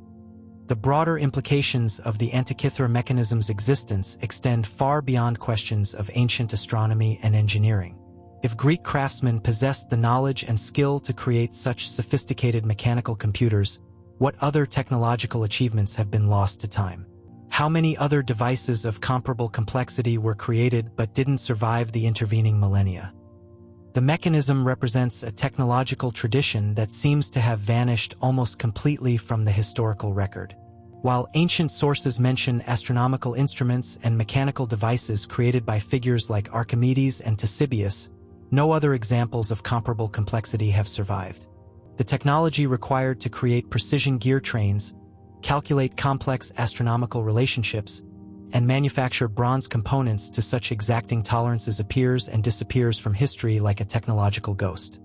Recent research has revealed that the mechanism incorporated knowledge from across the ancient world. The lunar calculations derive from Babylonian astronomical observations spanning centuries. The planetary periods reflect Greek geometric models refined through generations of mathematical investigation. The calendar systems accommodate both Greek civil timekeeping and the religious calendars used across the Mediterranean world.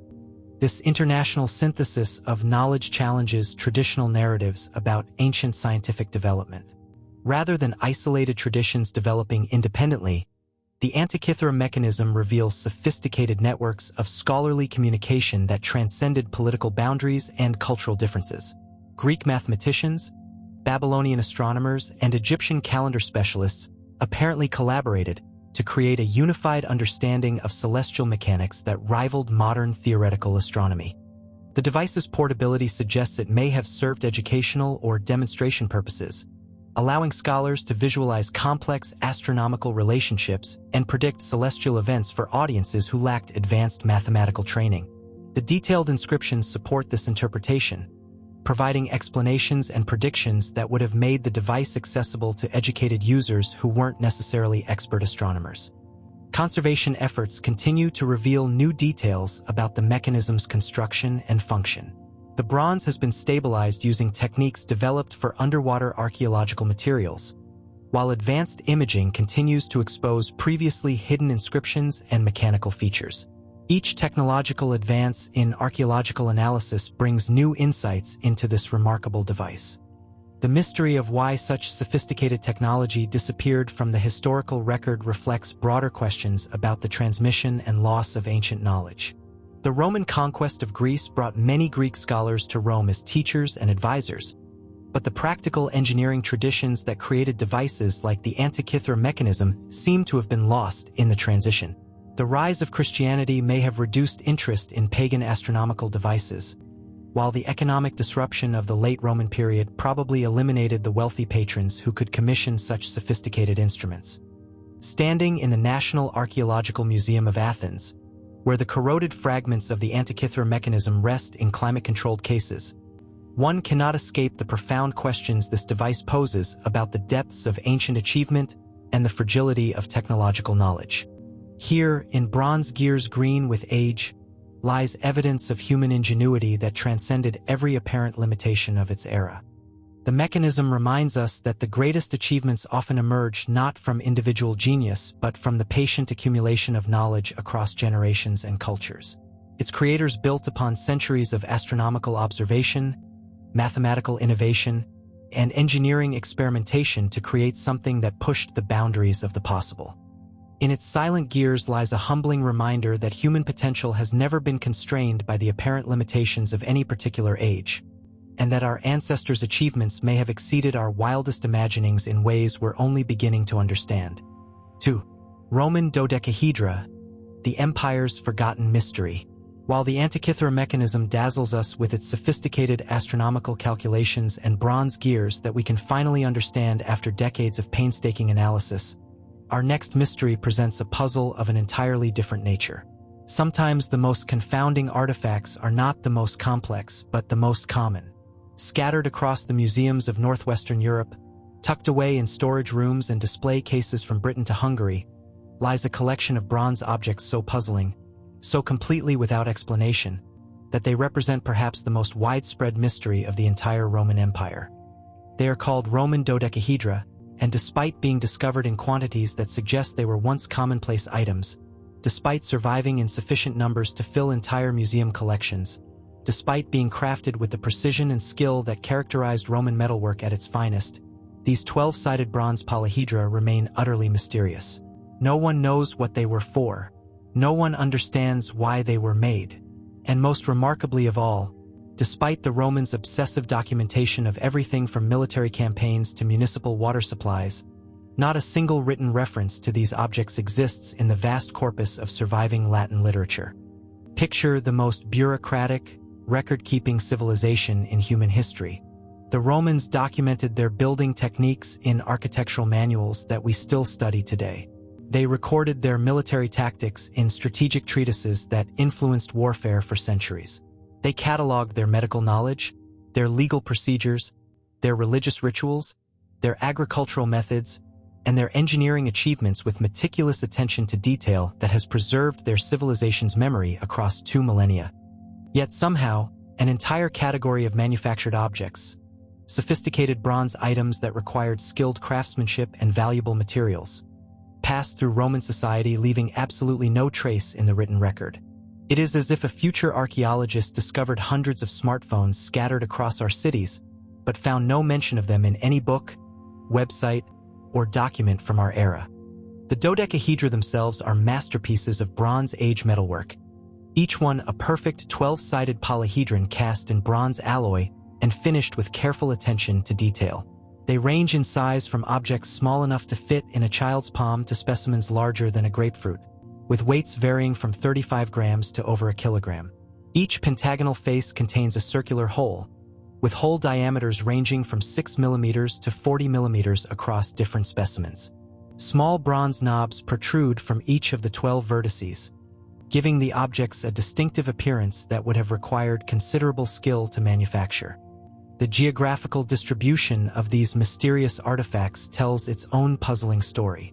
More than 130 examples have been discovered, but their locations cluster almost exclusively in the northwestern provinces of the Roman Empire: Britain, France, Germany, Belgium, the Netherlands, Switzerland, Austria, and Hungary.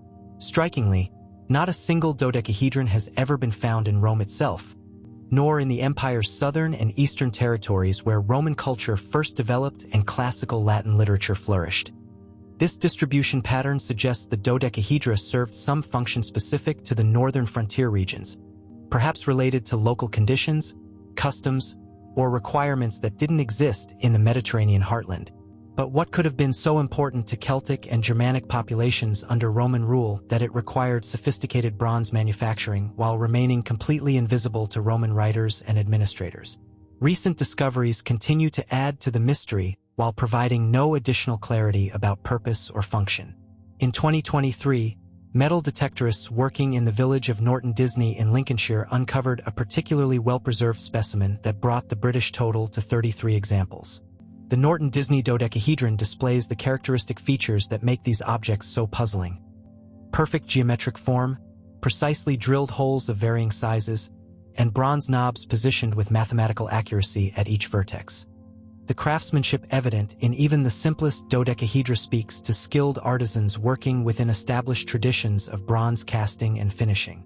The geometric precision required to create perfect 12-sided polyhedra would have demanded sophisticated understanding of three-dimensional geometry and considerable experience with metalworking techniques.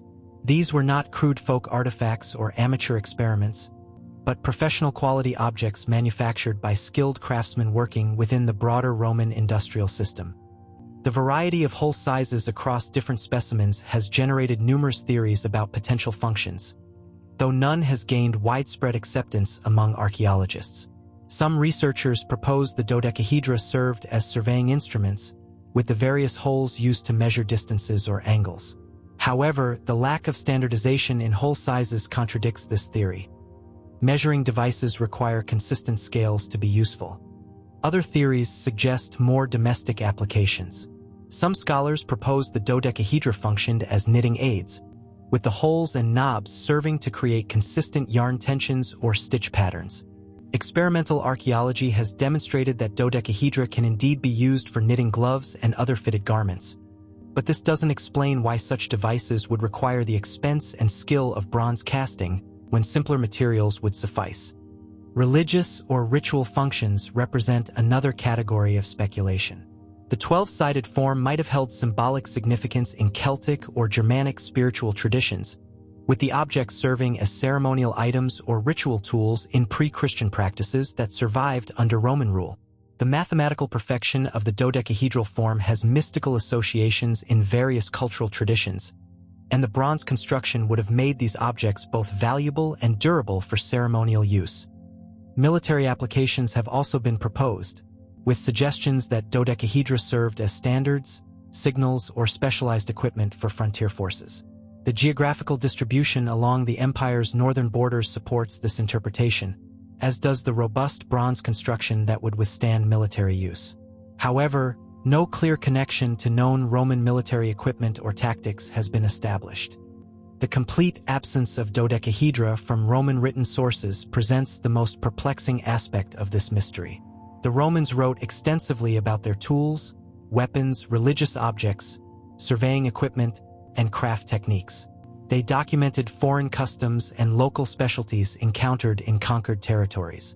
They recorded everything from building techniques to cooking recipes with bureaucratic thoroughness that preserved vast amounts of information about daily life in the empire. Given this obsessive documentation, how could objects that were apparently common enough to survive in substantial numbers remain completely unmentioned in Latin literature? The silence suggests either that dodecahedra served functions so mundane that they didn't merit written description, or that they were associated with activities that Roman authors deliberately avoided documenting. The latter possibility raises intriguing questions about religious or cultural practices that may have operated outside official Roman recognition. Celtic and Germanic populations in the northern provinces maintained many traditional customs and beliefs despite Roman conquest and administration. Objects associated with local religious practices or folk traditions might have remained invisible to Roman writers who focused on official imperial culture and classical Mediterranean traditions.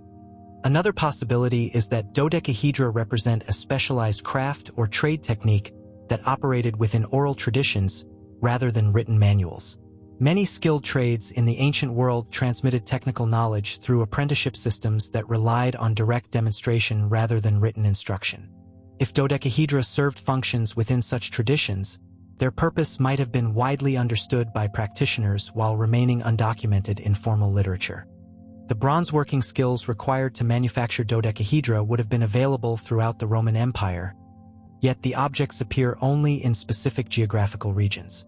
This suggests either that the function they served was needed only in northern provinces, or that the cultural traditions that valued them existed only among Celtic and Germanic populations. Modern analysis continues to probe these mysterious objects using increasingly sophisticated techniques. Metallurgical analysis reveals the bronze alloys used in their construction, providing insights into manufacturing techniques and possible production centers. Three-dimensional scanning creates precise digital models that enable detailed comparison of specimens from different sites and regions. Yet, despite decades of study and numerous theories, the Roman dodecahedra remain as mysterious today as when the first examples were discovered. They represent a fascinating paradox. Objects common enough to survive in substantial numbers, sophisticated enough to require skilled manufacturing, yet so completely forgotten that their very existence challenges our understanding of how knowledge and cultural memory are preserved or lost. Standing in a museum gallery surrounded by these enigmatic bronze polyhedra, one cannot escape the humbling reminder that even the most thoroughly documented civilizations keep secrets.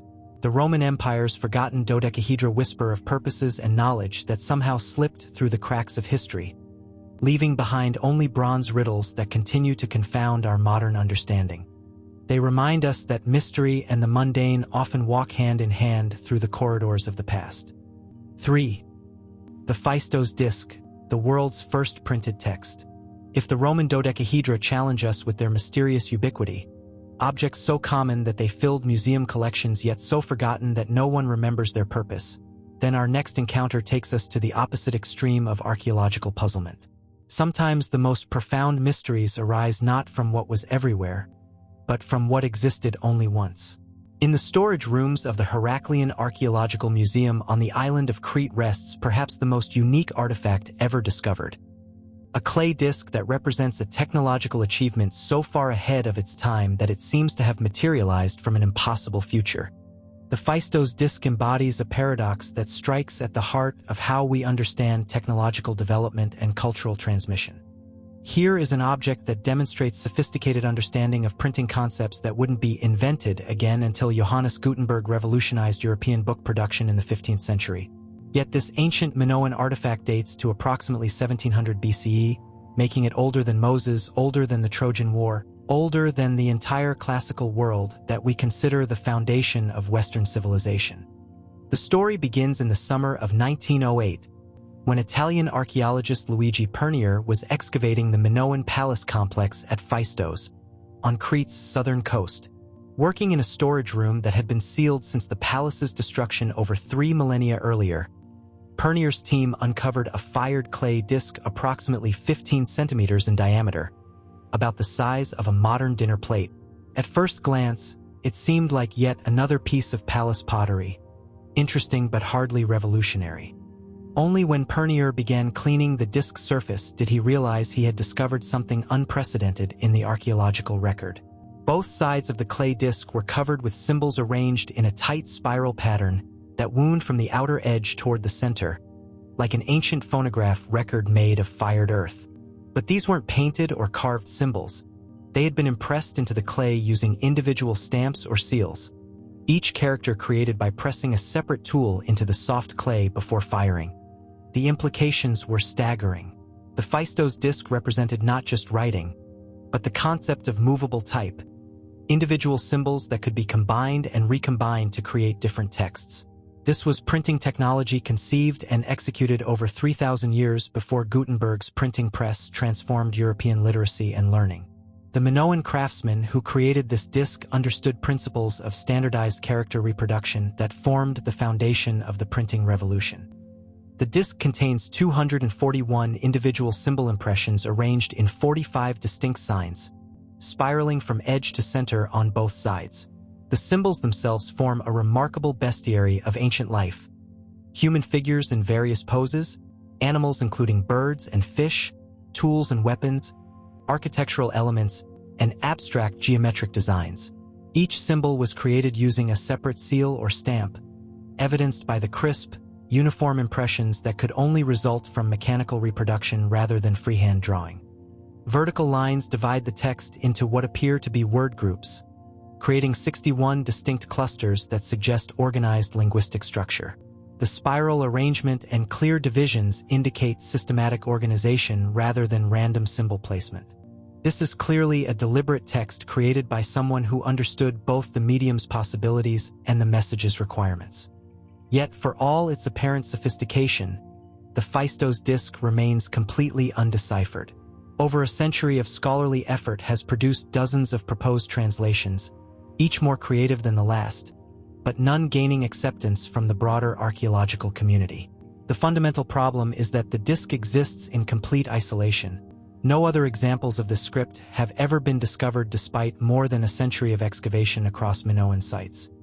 Dr. Gareth Owens of the Technological Educational Institute of Crete has claimed 90% decipherment of the disc, proposing it represents a Minoan prayer to a mother goddess with recurring phrases that translate to religious invocations.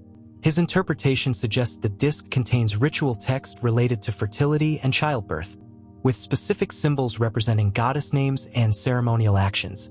However, mainstream scholarship remains skeptical of these claims, demanding more rigorous linguistic methodology and independent verification. The isolation of the Phaistos disc creates an impossible puzzle for traditional decipherment techniques. Successful script decoding typically requires either bilingual texts, like the Rosetta Stone, or substantial corpus size that enables statistical analysis of symbol patterns and frequencies. The Phaistos disc provides neither. It exists as a single, monolingual text with insufficient material for reliable pattern recognition. This uniqueness raises profound questions about the disc's origins and purpose. If the Minoans possessed printing technology sophisticated enough to create standardized characters, why haven't archaeologists found the stamps, seals, or other tools required for such production? Why haven't additional texts using the same script been discovered at other Minoan sites? How could such an apparently useful technology appear once and then vanish completely from the archaeological record? Some researchers propose the disc represents an import from outside Crete, possibly created by another Bronze Age civilization that possessed more advanced printing technology.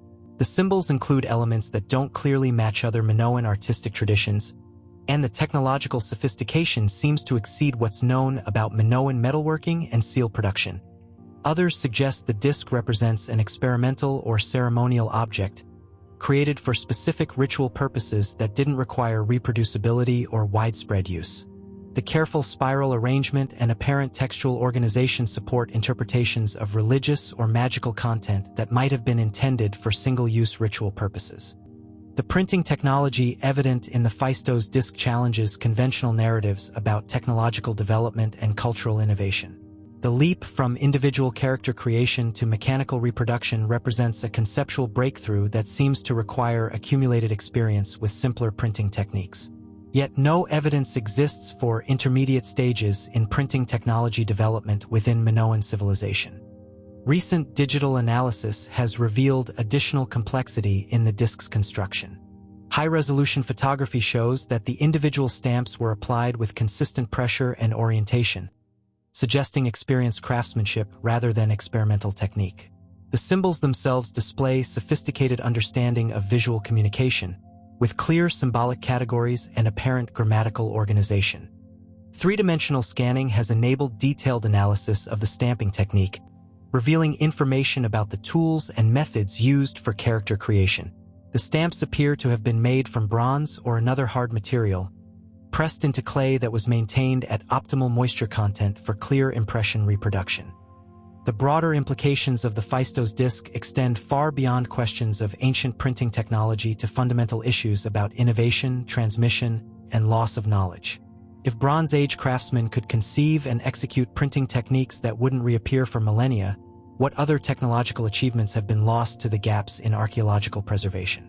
The disc also raises questions about the relationship between technological capability and cultural adoption.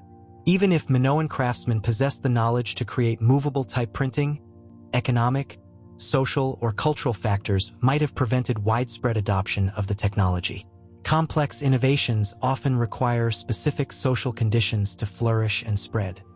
Conservation efforts continue to preserve and study this unique artifact using increasingly sophisticated analytical techniques. Digital imaging reveals previously unnoticed details in symbol construction and arrangement, while chemical analysis of the clay provides insights into manufacturing techniques and possible geographic origins. Standing before the Phaistos disc in its climate-controlled museum case, one cannot escape the profound mystery this single object represents. Here, impressed in fired clay over 3 millennia ago, lies evidence of human ingenuity that anticipated one of history's most transformative technologies by thousands of years. The disc reminds us that innovation and genius can emerge in any era, transcending the apparent limitations of their time. It suggests that our ancestors possessed creative capabilities and technical insights that continue to surprise and humble modern understanding. In its spiral of mysterious symbols lies a haunting reminder that the greatest achievements are often the most fragile, and that humanity's most remarkable innovations can disappear as completely as if they had never existed at all. The Phaistos disc stands as a singular testament to possibilities lost in the vast silence between what was achieved and what was remembered. Scripts that refuse to speak. 1. Linear A, the language time forgot. The Phaistos disc, with its unique spiral of stamped symbols that seems to have materialized from an impossible technological future, represents the ultimate one-of-a-kind mystery. A script so singular that it offers no comparisons, no context, no hope of understanding through conventional archaeological analysis. But what happens when we encounter the opposite scenario? A writing system that appears everywhere throughout a civilization, carved into thousands of clay tablets, inscribed on ceremonial vessels, painted on palace walls, yet remains just as stubbornly incomprehensible despite over a century of intensive scholarly effort. Welcome to the maddening world of Linear A, the script that has driven archaeologists to desperation precisely because it should be decipherable. Unlike the Phaistos disc's splendid isolation, Linear A tablets litter Minoan archaeological sites across Crete and the broader Aegean world. Unlike the Indus Valley script's brief inscriptions that provide too little text for analysis, Linear A offers thousands of symbols arranged in clear administrative documents. Most tantalizing of all, many Linear A symbols are virtually identical to characters in Linear B, the Mycenaean Greek script that was triumphantly deciphered in the 1950s by the brilliant architect-turned-linguist Michael Ventris. If scholars can read Linear B tablets that record palace inventories, religious offerings, and royal decrees in Bronze Age Greek, logic suggests they should be able to penetrate Linear A texts that use many of the same symbols and appear to document similar administrative activities. The symbols are recognizable, the contexts are familiar, and the writing system displays clear organizational principles that speak to sophisticated literacy and bureaucratic record-keeping. Yet Linear A remains as mysterious today as when Sir Arthur Evans first uncovered tablets at Knossos over a century ago. The script appears on more than 1,400 specimens scattered across Crete and other Minoan territories, ranging from palm-sized tablets that record economic transactions to large ceremonial vessels inscribed with what appear to be religious formulae. The writing system employs approximately 90 core symbols, some clearly syllabic characters representing consonant-vowel combinations, others functioning as ideograms for common objects and concepts, still others serving as numerical notation for quantities and measurements. Dr. Esther Salgarella's groundbreaking paleographic research at Cambridge University has revolutionized our understanding of Linear A's relationship to its more famous successor. Through her comprehensive Sigla database project, which documents every known Linear A inscription with unprecedented precision, Salgarella has demonstrated that the two scripts share far more similarities than previously recognized. Many symbols appear virtually identical between the two systems, suggesting direct evolutionary development rather than coincidental resemblance. This relationship makes Linear A's continued resistance to decipherment all the more frustrating. When Michael Ventris cracked Linear B in 1952, he discovered that the symbols he thought might represent syllables like ko, no, and so actually did represent those sounds in Bronze Age Greek. The breakthrough came when he realized that certain repeated words in the tablets might be place names that appeared in later Greek geographical records, providing the crucial link between ancient symbols and known language. But Linear A refuses to yield to the same approach. When researchers apply Linear B sound values to Linear A symbols, the results are gibberish, not the kind of controlled gibberish that might represent an unknown language following recognizable grammatical patterns, but complete nonsense that suggests the underlying language of Linear A follows entirely different principles from anything in the Indo-European family. The challenge facing Linear A decipherment reflects a fundamental problem that has plagued historical linguistics since the field's inception. How do you decode a script when you don't know what language it represents? Linear B yielded its secrets because Ventris eventually recognized that it encoded an early form of Greek, a language with thousands of years of subsequent development and documentation. Linear A appears to represent something else entirely, a language that may have no surviving descendants, no related scripts, and no cultural context that modern scholarship can access. Recent computational approaches have brought powerful new tools to bear on this ancient puzzle, while highlighting the fundamental challenges that continue to stymie traditional methods. Machine learning algorithms can process vast amounts of Linear A text simultaneously, identifying statistical patterns and structural relationships that might escape human analysis. Neural networks excel at recognizing subtle correlations in symbol usage that could indicate grammatical rules or linguistic structures. Dr. Silvia Ferrara's research team at the University of Bologna has applied artificial intelligence techniques to Linear A analysis, using algorithms originally developed for computer vision and natural language processing. Their work has confirmed that Linear A displays linguistic-like properties, symbol frequencies and distribution patterns that distinguish true writing systems from purely decorative or random arrangements. But confirming that Linear A represents language doesn't reveal which language or how to interpret its meaning. The European Research Council's Inscribe project, led by Ferrara, represents the most ambitious computational approach to undeciphered scripts ever undertaken.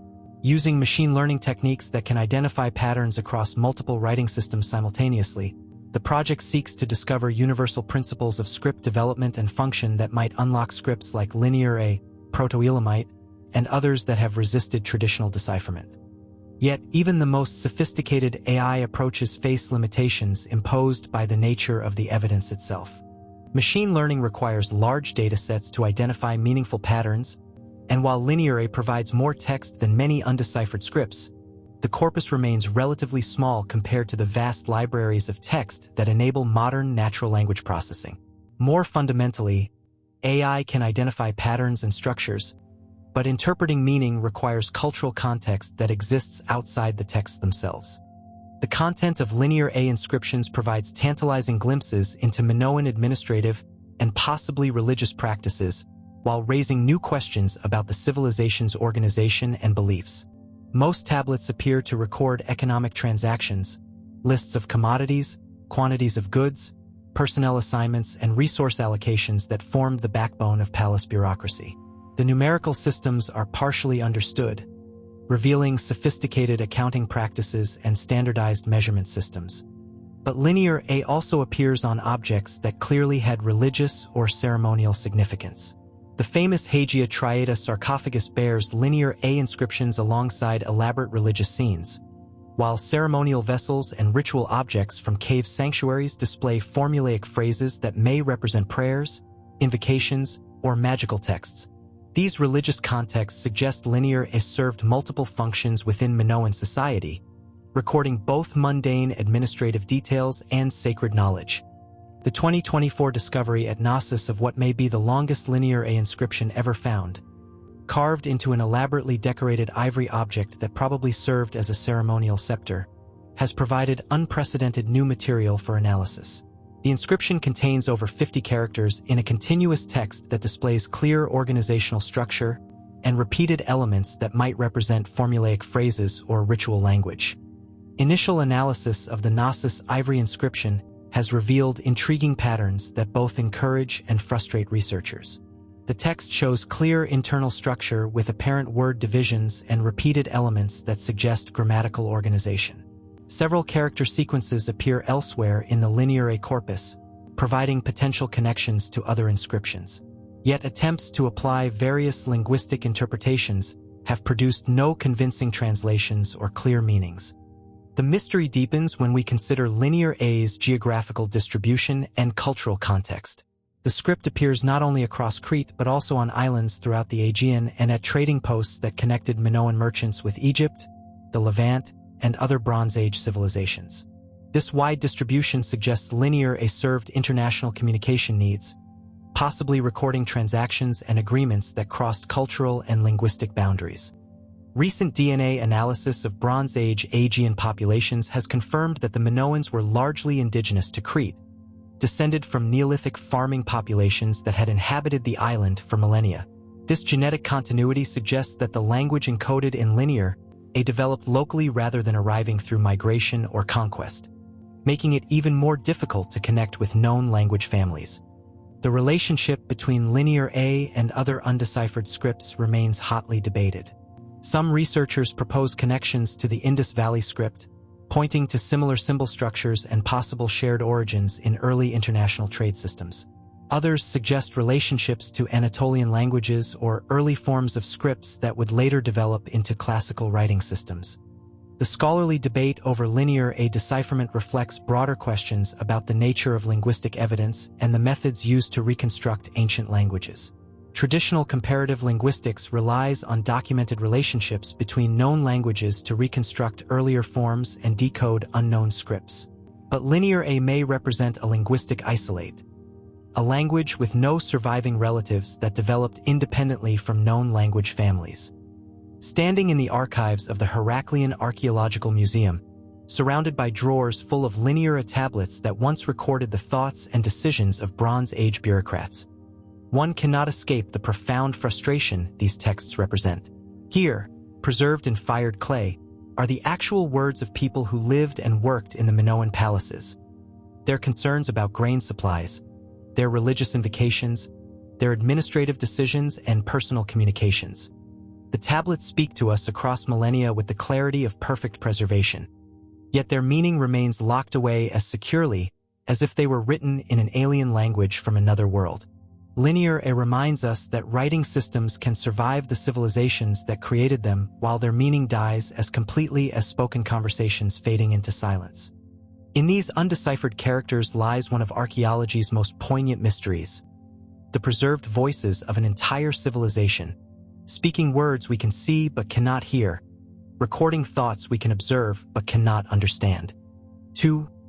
Rongorongo, Easter Island's singing boards.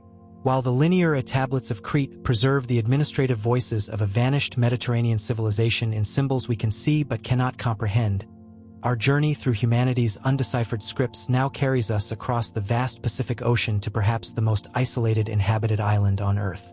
Here, on windswept Easter Island, the same tragic paradox plays out in an entirely different cultural context.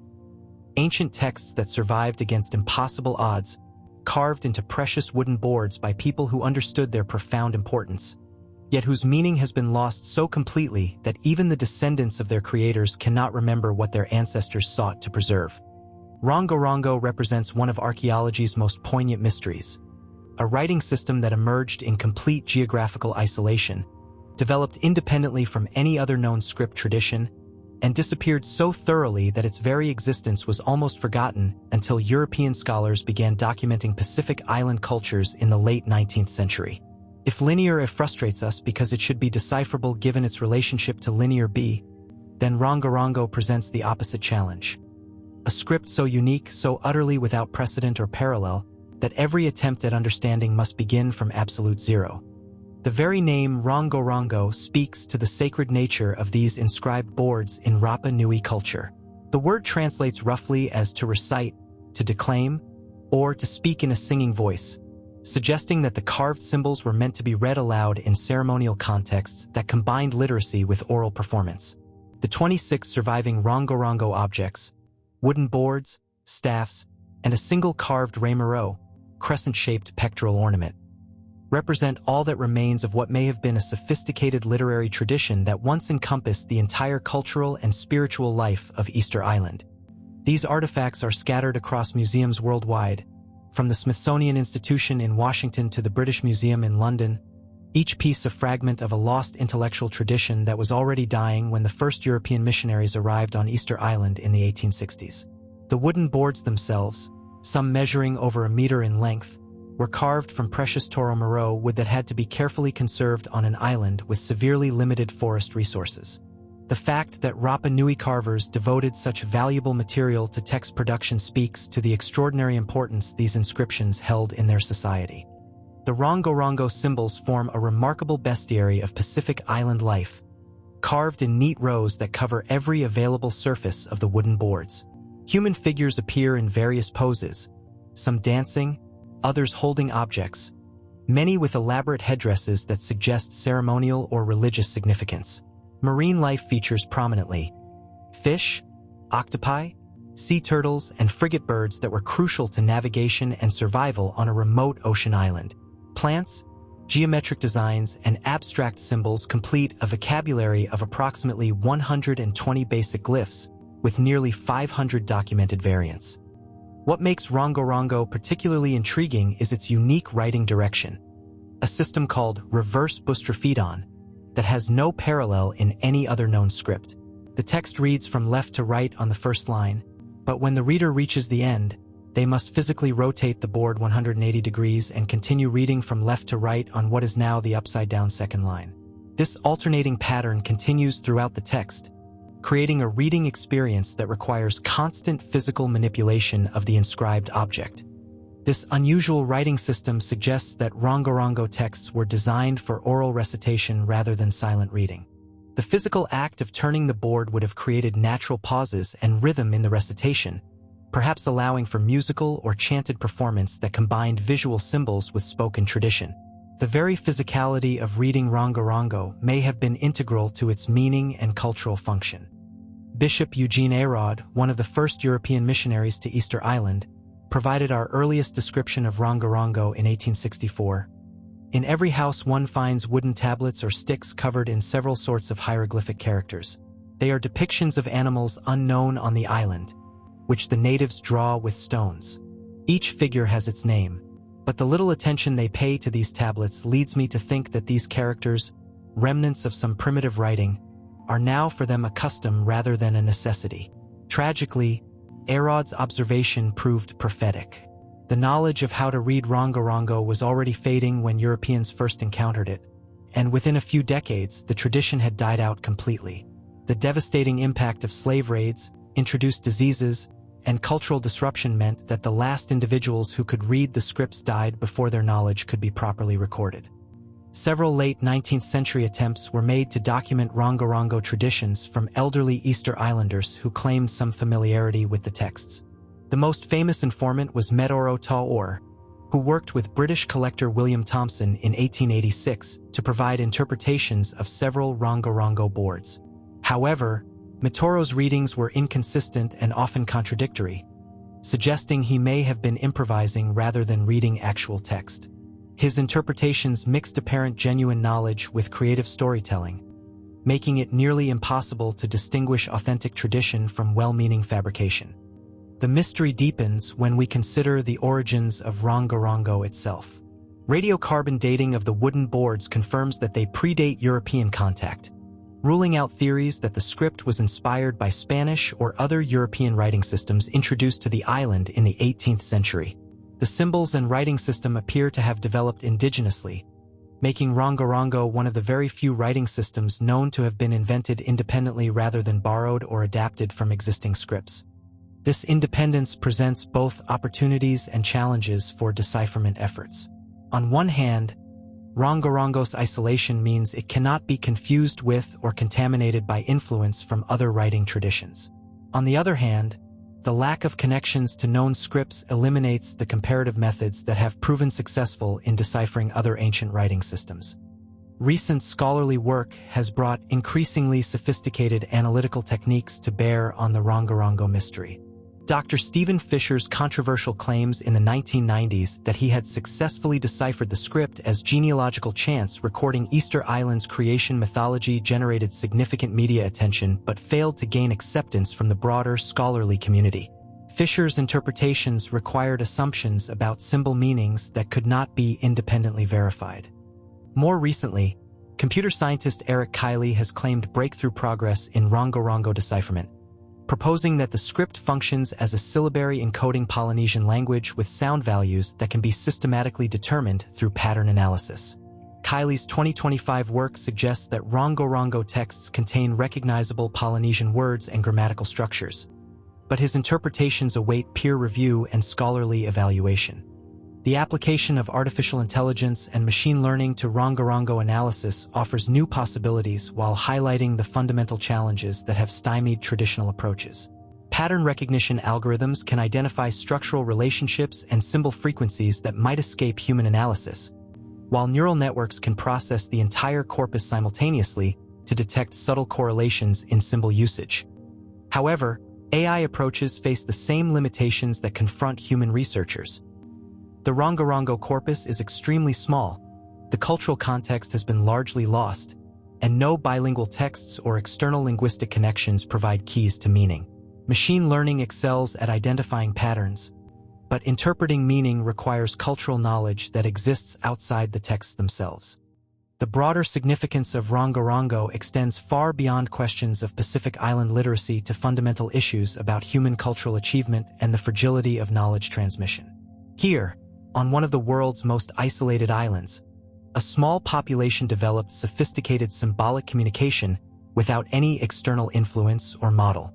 The script represents a remarkable achievement of human creativity and intellectual independence. Yet this same isolation that enabled Rongorongo's unique development also ensured its vulnerability. When cultural disruption severed the chain of knowledge transmission, the script's meaning died as completely as if it had never existed. The wooden boards survive as beautiful artifacts, but their intellectual content has been lost as thoroughly as conversations that fade into silence. The study of Rongorongo also illuminates the complex relationship between oral and written tradition in Pacific Island cultures.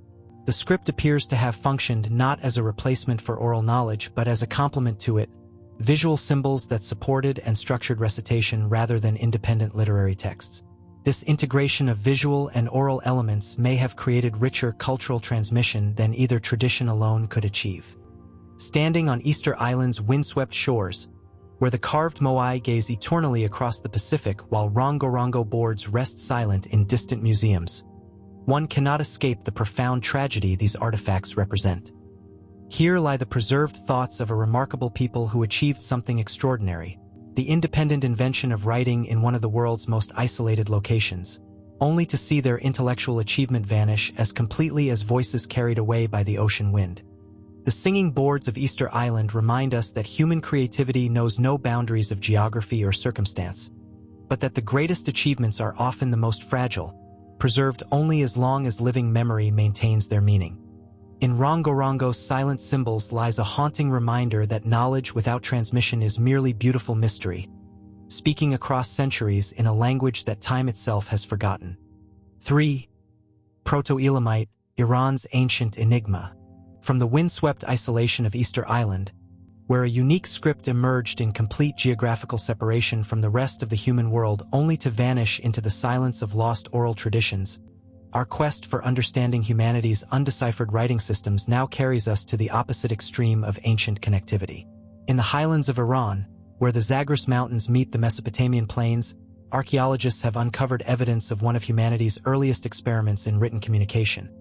A script so ancient that it rivals the very first cuneiform tablets, yet so complex and short-lived that it represents perhaps the most challenging decipherment puzzle in all of ancient Near Eastern studies. Proto-Elamite stands as a monument to ambition and mystery in equal measure. Created sometime around 3100 BCE in the cities of ancient Elam, this writing system emerged during humanity's first great leap toward literacy, appearing at virtually the same moment that Sumerian scribes in Mesopotamia were developing the cuneiform script that would dominate Near Eastern writing for millennia. Yet while cuneiform evolved, spread, and left us libraries full of decipherable texts, Proto-Elamite blazed briefly across the ancient world like a linguistic comet, flourishing for barely 2 centuries before vanishing so completely that even its memory was lost until modern archaeology began piecing together the fragments of Iran's prehistoric past. The sheer complexity of Proto-Elamite staggers the imagination and humbles every attempt at systematic analysis. Where most ancient scripts employ between 20 and 100 distinct symbols, Proto-Elamite deployed over 1,200 different signs, a bewildering profusion of characters that seems to violate every principle of efficient communication. Many of these symbols appear only once in the entire known corpus, used by a single scribe for a single text and then never seen again. It is as if the ancient Elamites were conducting some vast linguistic experiment, testing the limits of how much complexity a writing system could bear before collapsing under its own weight. The tablets themselves, excavated primarily from Susa and other sites across the Iranian plateau, present tantalizing glimpses into a sophisticated administrative civilization that managed complex economic systems across vast distances. Most Proto-Elamite texts appear to be accounting records, lists of commodities, quantities of goods, personnel assignments, and resource allocations that speak to bureaucratic complexity rivaling anything found in contemporary Mesopotamia. Yet unlike Sumerian cuneiform, which can be read and understood thanks to bilingual texts and continuous development into later periods, Proto-Elamite remains as opaque today as when the first tablets were discovered over a century ago. Dr. Jacob Dahl's groundbreaking work at Oxford University has revolutionized Proto-Elamite studies through innovative digital approaches that combine traditional archaeological scholarship with cutting-edge computational analysis. The Cuneiform Digital Library Initiative's Proto-Elamite Corpus Project has created the most comprehensive database of these ancient texts ever assembled, using high-resolution photography and digital imaging to capture details invisible to traditional archaeological documentation. But perhaps most remarkably, Dahl's team has pioneered a crowdsourcing approach to Proto-Elamite research that harnesses the collective intelligence of volunteers worldwide. Through carefully designed web interfaces, participants can help transcribe and analyze Proto-Elamite signs, contributing to pattern recognition and statistical analysis on a scale that would be impossible for individual scholars to achieve. This democratization of ancient script research represents a fascinating fusion of ancient mysteries with modern collaborative technologies.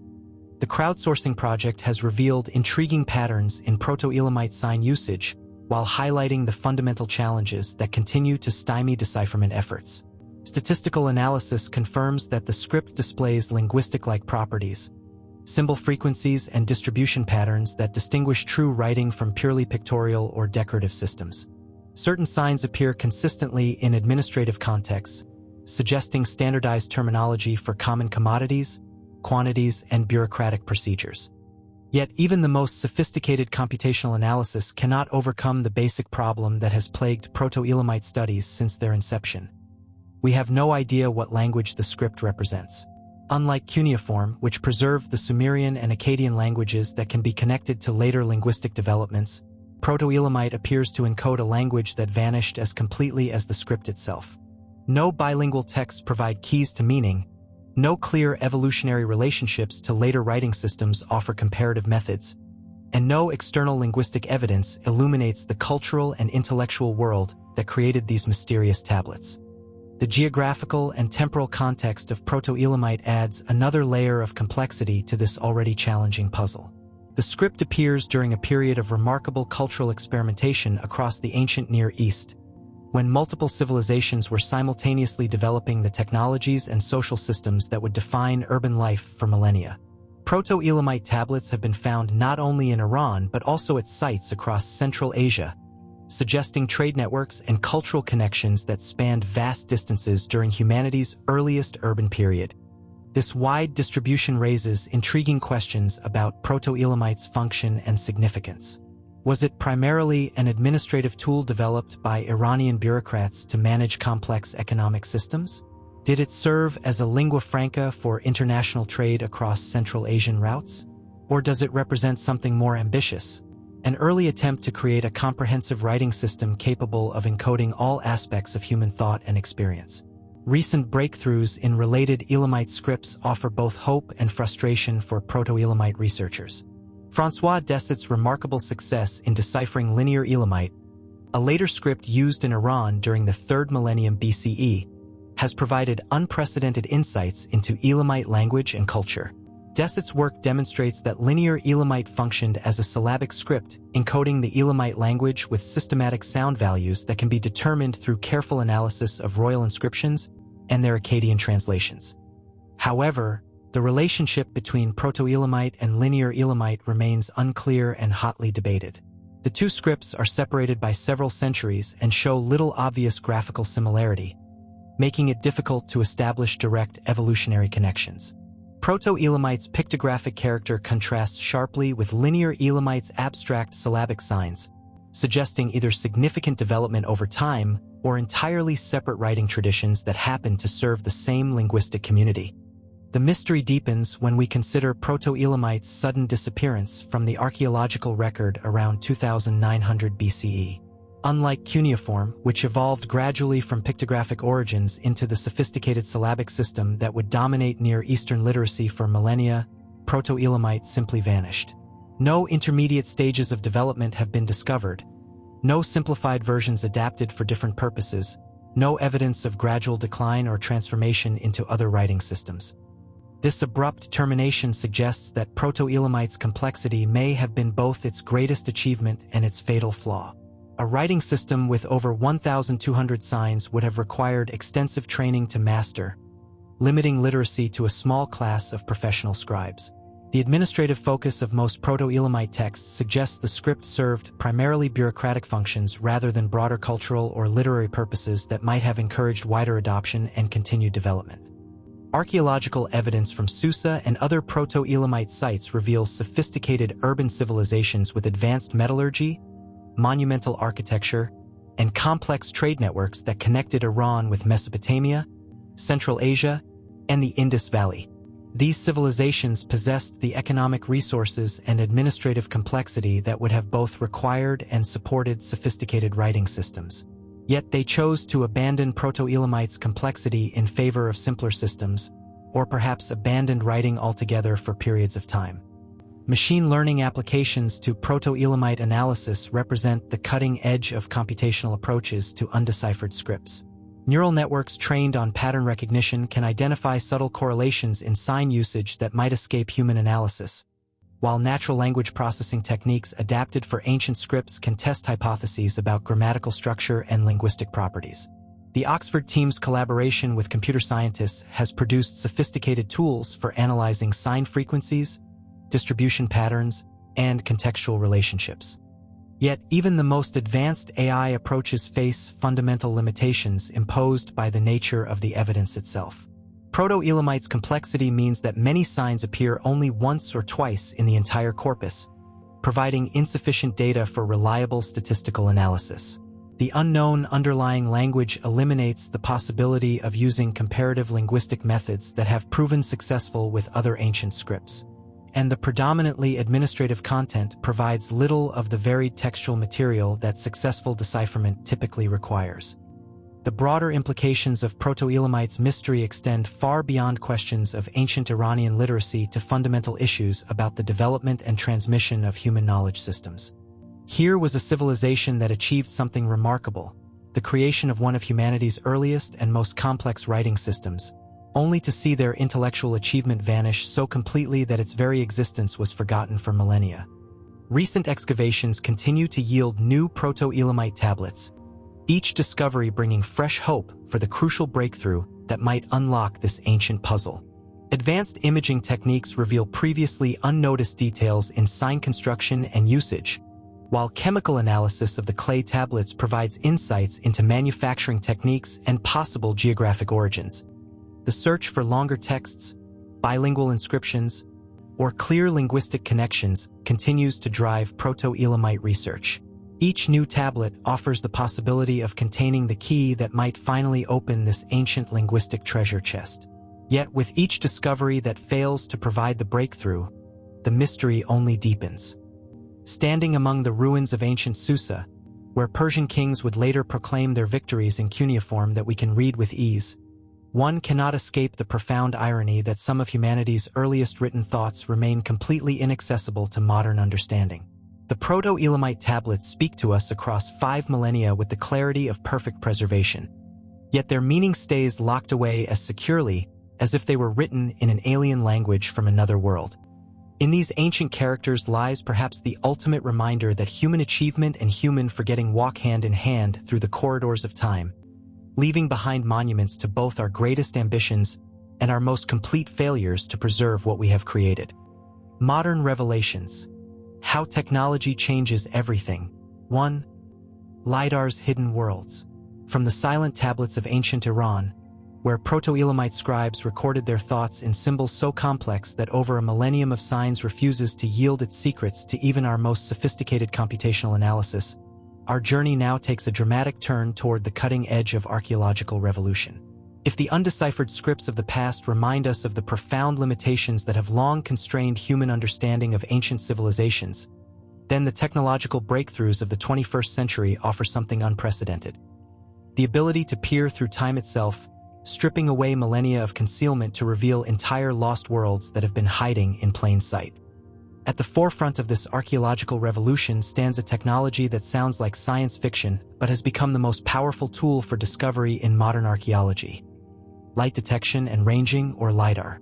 This laser-based remote sensing system has fundamentally transformed our ability to see the ancient world, enabling archaeologists to accomplish in hours what once required decades of painstaking ground survey.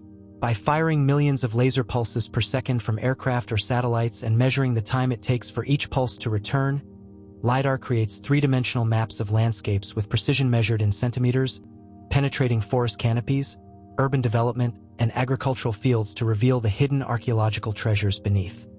The implications of this technological leap are staggering. For centuries, archaeologists worked like detectives examining crime scenes with magnifying glasses, painstakingly documenting every artifact and feature within small excavation areas, while remaining largely blind to the broader landscapes that surrounded their work.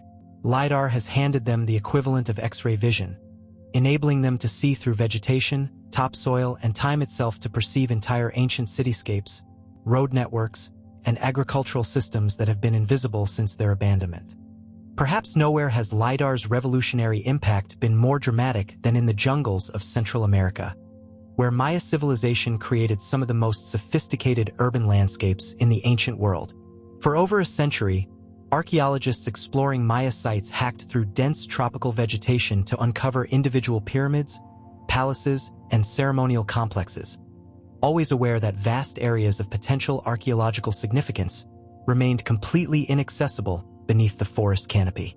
In 2016, the Pacunum Initiative launched the most ambitious LiDAR survey ever undertaken in Mesoamerica, systematically mapping over 2,100 square kilometers of northern Guatemala's Mirador-Calakmul karst basin. The results, published in 2018, revolutionized our understanding of Maya civilization's scale and sophistication. The laser scanning revealed over 60,000 previously unknown structures: pyramids, palaces, defensive walls, agricultural terraces, and causeways that connected urban centers across hundreds of kilometers. The sheer magnitude of these discoveries forced archaeologists to completely revise their estimates of Maya population and urban development. Where previous ground surveys had suggested the classic Maya period supported perhaps 5 million people across the entire civilization, LiDAR evidence pointed to populations of 10 to 15 million concentrated in urban complexes that rivaled contemporary civilizations in China and Europe. The revealed road networks, defensive systems, and agricultural infrastructure spoke to political organization and economic coordination that exceeded anything previously imagined for pre-Columbian America. Dr. Francisco Estradabelli, one of the lead researchers on the Pacunum project, described the discoveries as like seeing the Maya world for the first time. The LiDAR data revealed that what archaeologists had long considered individual city-states were actually components of vast urban networks connected by sophisticated infrastructure.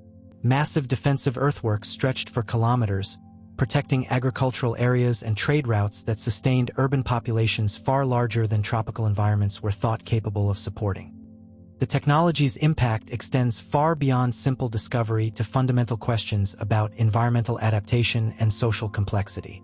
The LiDAR surveys revealed extensive agricultural modifications: terraced fields, drainage canals, and raised growing areas that transformed swampy lowlands into productive farmland capable of supporting dense urban populations. These discoveries demonstrate that Maya civilization achieved sustainable intensification of tropical agriculture on a scale that modern development has never matched. But Maya civilization represents just one of many ancient worlds that LiDAR has brought back to light. In 2024, archaeologists working in Ecuador's Amazon basin announced the discovery of the largest urban complex ever found in the Amazon rainforest. Using LiDAR to penetrate the dense canopy of the Upano Valley, researchers revealed a network of cities, roads, and agricultural systems that flourished between 500 BCE and 1500 CE, supporting populations that may have reached 100,000 people at their peak. The Upano Valley discoveries challenge fundamental assumptions about Amazonian prehistory and environmental capacity. Traditional archaeological thinking held that tropical rainforests could support only small, dispersed populations practicing simple slash-and-burn agriculture. The LiDAR evidence reveals instead a sophisticated civilization that created monumental earthworks, complex urban planning, and agricultural systems that sustained dense populations for over a millennium. Dr. Stephen Roston, the lead researcher on the Upano project, emphasizes that these discoveries represent a complete reversal of our understanding of Amazonian capacity for complex civilization. The revealed road networks stretch over 25 kilometers, connecting urban centers with agricultural areas and resource extraction sites in a level of coordination that required sophisticated political organization and engineering knowledge.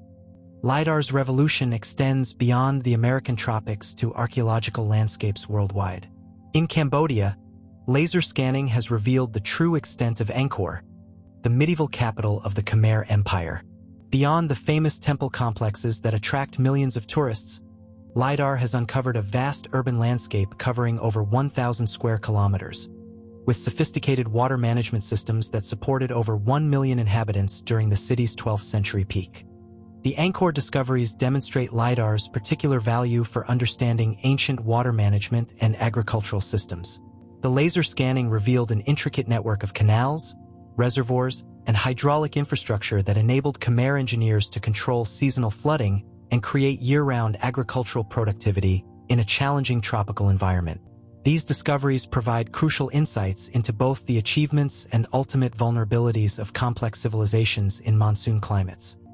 In Europe, LiDAR surveys have revolutionized understanding of Roman landscape organization and post-Roman social transformation.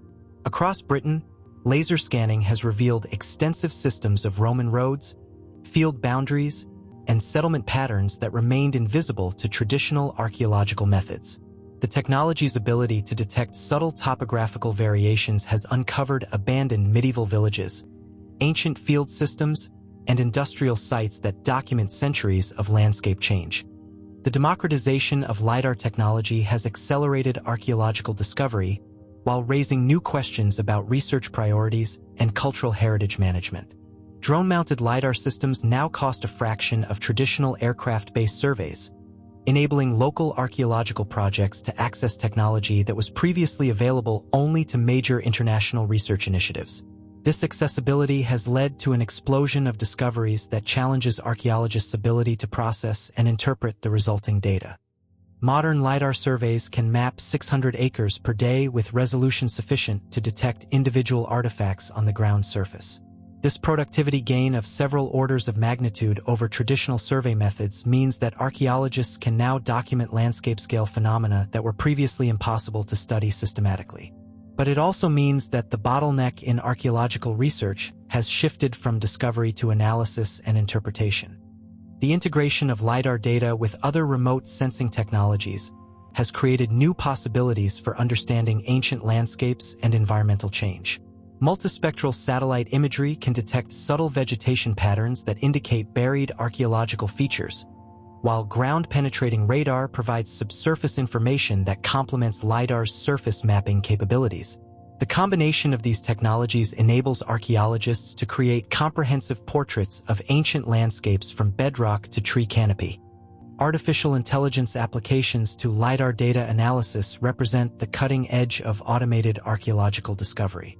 Machine learning algorithms trained on known archaeological features can automatically identify potential sites in vast LiDAR datasets, highlighting anomalies that warrant further investigation. These AI systems can process landscape data at scales that would require human analysts decades to examine, accelerating the pace of discovery while maintaining the quality control needed for reliable archaeological interpretation. Yet LiDAR's revolutionary capabilities also highlight the fundamental challenges that continue to face archaeological interpretation. The technology excels at revealing what ancient peoples built, but understanding why they built it requires cultural knowledge that exists outside the physical landscape. The massive Maya road networks revealed by LiDAR clearly demonstrate sophisticated engineering and political coordination, but the social meanings and cultural purposes of these achievements remain as mysterious as ever. The same pattern appears in LiDAR discoveries worldwide. The technology dramatically expands our knowledge of ancient capabilities while deepening rather than resolving questions about ancient motivations and meanings. Each revealed landscape raises new puzzles about social organization, environmental adaptation, and cultural priorities that require traditional archaeological methods, excavation, artifact analysis, and contextual interpretation to address. Standing in a forest clearing where LiDAR has revealed the outlines of an ancient city invisible to ground-level observation, one cannot escape the profound transformation this technology has brought to archaeological understanding. The ability to see through vegetation and time itself has revealed that our ancestors created landscapes of complexity and sophistication that challenge every assumption about prehistoric capabilities and environmental limitations. Yet LiDAR's greatest contribution may be its reminder that human achievement has always exceeded the apparent constraints of technology and environment. The ancient Maya who built vast urban networks in tropical forests, the Amazonian peoples who created sustainable cities in the world's largest rainforest, the Khmer engineers who controlled monsoon waters to feed million-person metropolises. They all achieved remarkable feats with tools and knowledge systems that seemed inadequate to their ambitions. In revealing these hidden worlds, LiDAR technology has given us a new perspective on both ancient achievements and modern possibilities, demonstrating that human creativity and determination can overcome apparent limitations in any age. The laser light that penetrates forest canopies to illuminate ancient cities reminds us that the greatest discoveries often require new ways of seeing what has been there all along. 2. AI reads the unreadable. While LiDAR technology strips away millennia of vegetation and sediment to reveal the hidden architectural achievements of vanished civilizations, revealing ancient cities that have been hiding beneath forest canopies and agricultural fields, another revolutionary breakthrough in archaeological science has emerged from an entirely different realm of human innovation. If laser scanning gives us new eyes to see ancient landscapes, then artificial intelligence has given us new minds to read ancient thoughts, penetrating not through physical concealment but through the barriers of time, language, and comprehension that have kept countless ancient texts locked away from human understanding. The most dramatic demonstration of AI's archaeological potential came in 2024, with a breakthrough that seemed to belong to the realm of science fiction rather than scholarly research. In the buried Roman city of Herculaneum, sister city to Pompeii, Mount Vesuvius's catastrophic eruption in 79 CE had performed an inadvertent act of preservation so perfect and so cruel that it tormented archaeologists for centuries. The volcanic heat had instantly carbonized hundreds of papyrus scrolls in the city's library, preserving their physical form while rendering them completely unreadable by conventional means. For nearly 3 centuries since their discovery, these Herculaneum scrolls tantalized scholars with the promise of recovering lost works of ancient literature. Perhaps missing plays by Sophocles, philosophical treatises by Aristotle, or historical accounts that could revolutionize our understanding of the Roman world. The scrolls were too fragile to unroll, too carbonized to read, and too valuable to risk destroying through clumsy attempts at mechanical opening. They represented the ultimate archaeological tease, perfectly preserved ancient thoughts that remained utterly inaccessible to human understanding. Traditional approaches had yielded frustratingly limited results. Attempts to physically unroll the scrolls had destroyed several specimens while revealing only scattered words and phrases. Advanced imaging techniques could detect ink patterns within the carbonized papyrus, but the contrast between ink and paper was so subtle that human eyes could discern little meaningful text. The scrolls sat in museum collections like locked treasure chests whose keys had been lost to time. The breakthrough came through the Vesuvius Challenge, an ambitious international competition that offered substantial cash prizes for the successful use of artificial intelligence to read the carbonized scrolls. Using machine learning algorithms trained specifically on detecting subtle ink patterns invisible to human vision, computer science students Youssef Nader, Luc Ferreter, and Julian Schilliger achieved what centuries of traditional scholarship could not. They successfully read continuous passages of text from the unrolled scrolls. Their AI system employed convolutional neural networks, the same type of artificial intelligence used in medical imaging to detect cancers too subtle for radiologists to identify. By training these networks on high-resolution CT scans of the scrolls, the algorithms learned to recognize the microscopic texture differences between areas of papyrus that contained ink and those that remained blank. The AI could detect ink patterns that human eyes simply could not perceive, even when scholars knew exactly where to look.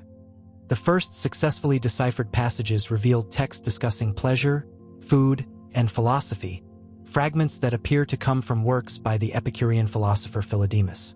While these initial revelations didn't contain the lost masterpieces that scholars most hoped to discover, they represented something far more significant: proof that artificial intelligence could unlock texts that had been considered permanently unreadable.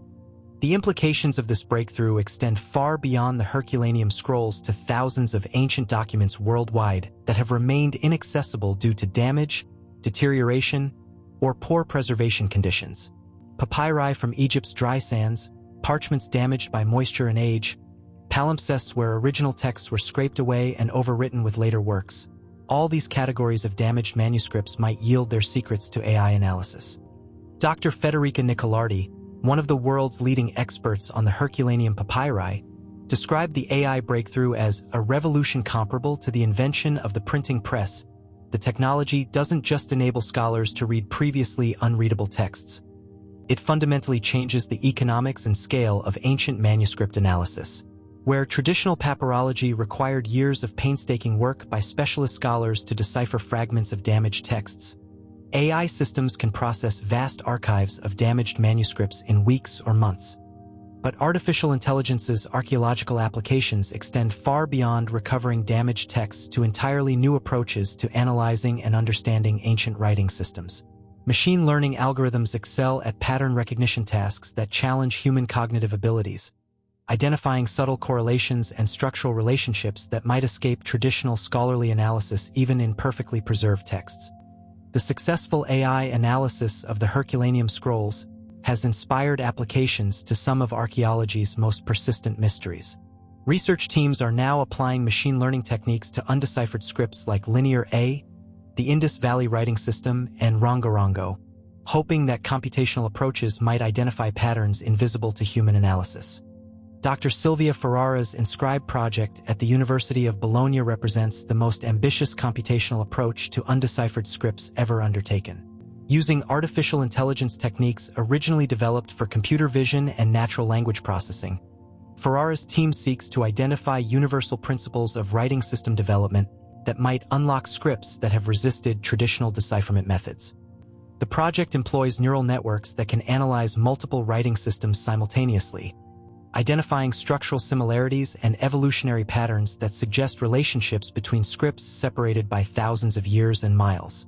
By training AI systems on known scripts and their decipherment processes, researchers hope to develop algorithms that can guide investigation of unknown writing systems. Recent successes in automated translation of ancient languages have demonstrated AI's potential for bridging linguistic gaps that have frustrated traditional scholarship. Machine learning systems trained on large corpora of ancient texts can identify grammatical patterns, vocabulary relationships, and syntactic structures that enable automated translation of previously unanalyzed inscriptions and documents. The University of Chicago's development of neural machine translation systems for ancient languages has achieved remarkable accuracy in translating Akkadian cuneiform texts, Latin inscriptions, and ancient Greek papyri. These systems can process thousands of documents in the time required for human translators to analyze a handful of texts, dramatically accelerating the pace of ancient language research while maintaining accuracy levels that rival expert human translators. But perhaps most remarkably, AI applications have begun to reveal hidden layers of meaning in texts that scholars thought they already understood completely. Advanced pattern recognition algorithms can identify subtle correlations in word usage, thematic development, and stylistic variation that suggest authorship attribution, dating precision, and cultural context that escaped traditional literary analysis. The application of natural language processing to the Dead Sea Scrolls has revealed previously unnoticed patterns in scribal practices, dialect variation, and textual relationships that illuminate the social and religious contexts in which these crucial ancient documents were created. Machine learning analysis of biblical texts has identified linguistic patterns that suggest more complex authorship and editorial processes than traditional biblical scholarship had recognized. Artificial intelligence has also revolutionized archaeological site discovery through automated analysis of satellite imagery and aerial photography. Machine learning algorithms trained on known archaeological sites can automatically identify potential new discoveries across vast landscapes, highlighting anomalies that warrant further investigation. In 2024, AI analysis of satellite data covering Peru identified over 300 previously unknown Nazca lines in just 6 months, more than had been discovered through traditional ground survey in the previous century. The same pattern recognition capabilities that enable AI to read carbonized scrolls can detect subtle variations in soil color, vegetation patterns, and topographical features that indicate buried archaeological sites. NASA's development of AI systems for analyzing satellite imagery of Earth has found unexpected applications in archaeology, with algorithms originally designed for climate and environmental monitoring proving remarkably effective at identifying ancient settlement patterns and landscape modifications. Yet for all its revolutionary capabilities, artificial intelligence faces fundamental limitations that highlight the continued importance of traditional archaeological methods and human expertise. AI excels at pattern recognition and data processing, but understanding meaning requires cultural context that exists outside the texts and images themselves. The Herculaneum Scrolls provide a perfect example of both AI's potential and its limitations. While machine learning algorithms can now read the carbonized text with remarkable accuracy, interpreting the philosophical arguments, historical contexts, and cultural significance of these recovered works requires the kind of deep scholarly knowledge that only human experts possess. The same limitation applies to undeciphered scripts. AI can identify structural patterns and statistical relationships that suggest linguistic properties, but determining meaning requires cultural knowledge and contextual understanding that must come from traditional archaeological and anthropological research. Machine learning systems are also only as good as the data used to train them. Ancient texts often contain unique vocabulary, unusual grammatical constructions, and cultural references that don't appear in training datasets, limiting AI's ability to handle the full complexity of ancient languages and writing systems. The most successful AI applications in archaeology have emerged from collaborations between computer scientists and traditional scholars, combining computational power with cultural expertise to achieve results that neither approach could accomplish independently. The Vesuvius Challenge exemplified this collaborative model, bringing together computer science innovations with papyrological expertise to unlock texts that had defeated purely traditional or purely technological approaches. Standing in the National Archaeological Museum of Naples, where fragments of carbonized Herculaneum scrolls rest alongside artifacts recovered from Pompeii's ash-covered streets, one cannot escape the profound transformation that artificial intelligence has brought to archaeological understanding. The ability to read thoughts preserved in carbonized papyrus, to detect hidden patterns in ancient languages, and to discover archaeological sites from space represents a quantum leap in human capability to recover and understand the past. Yet AI's greatest contribution may be its reminder that human achievement in any era results from the creative application of available tools and knowledge to overcome apparent limitations.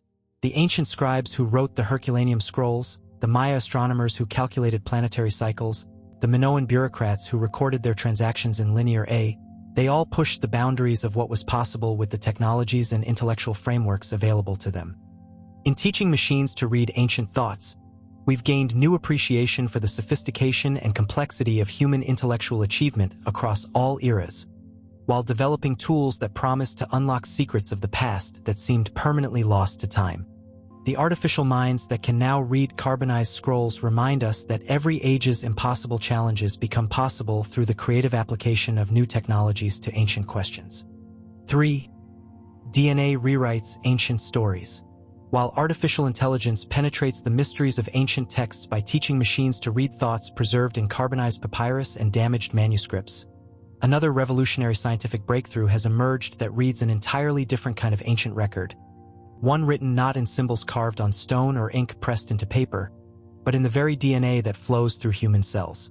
If AI gives us new ways to understand what ancient peoples thought and wrote, then the genomic revolution has given us unprecedented access to who they actually were, where they came from, and how they lived, moved, and intermingled across continents and millennia. The transformation that genetic analysis has brought to archaeology rivals the impact of radiocarbon dating in the 1950s or the development of LiDAR scanning in recent decades. For centuries, archaeologists constructed narratives about ancient peoples based primarily on the material culture they left behind, pottery styles, burial practices, architectural techniques, and artistic traditions.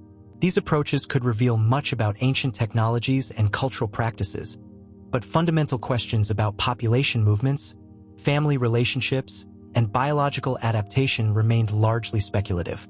The genomic revolution has changed everything. Scientists can now extract DNA from bones and teeth that are thousands of years old, reading the genetic stories preserved in ancient cells with precision that would have seemed impossible just decades ago. These molecular archives contain information about ancestry, migration patterns, disease susceptibility, and even individual family relationships that no amount of traditional archaeological analysis could reveal. Perhaps nowhere has ancient DNA analysis delivered more dramatic revelations than in the ash-covered ruins of Pompeii, where Mount Vesuvius's catastrophic eruption in 79 CE preserved not only buildings and artifacts but also the final moments of the city's inhabitants. For centuries, archaeologists studying Pompeii's victims made assumptions about family relationships and social connections based on where bodies were found and how they were positioned relative to each other. Groups of individuals discovered together were often interpreted as family units, with larger figures assumed to be adults protecting smaller ones presumed to be their children. The 2024 DNA analysis of Pompeii victims, led by researchers from Harvard University and the University of Florence, shattered these long-held assumptions with revelations so unexpected that they forced archaeologists to completely reconsider their interpretations of the site. The genetic evidence revealed that many presumed family groups were actually composed of unrelated individuals who happened to die together during the disaster. Bodies found in seemingly protective embraces turned out to be strangers who sought comfort with fellow victims in their final moments. Even more dramatically, the DNA analysis revealed that some individuals long assumed to be women based on jewelry, clothing, or protective positioning were actually men, while others presumed to be men turned out to be women. The famous Two Maidens of Pompeii, two figures found in a tender embrace that had been interpreted as sisters or mother and daughter, were revealed to be one adult male and one individual whose sex could not be determined from the degraded genetic material. Dr. David Caramelli, the lead researcher on the Pompeii DNA project, described the findings as a humbling reminder of how much we don't know about the people we study. The genetic revelations didn't just correct specific misidentifications. They highlighted the fundamental limitations of making assumptions about ancient peoples based solely on material culture and archaeological context.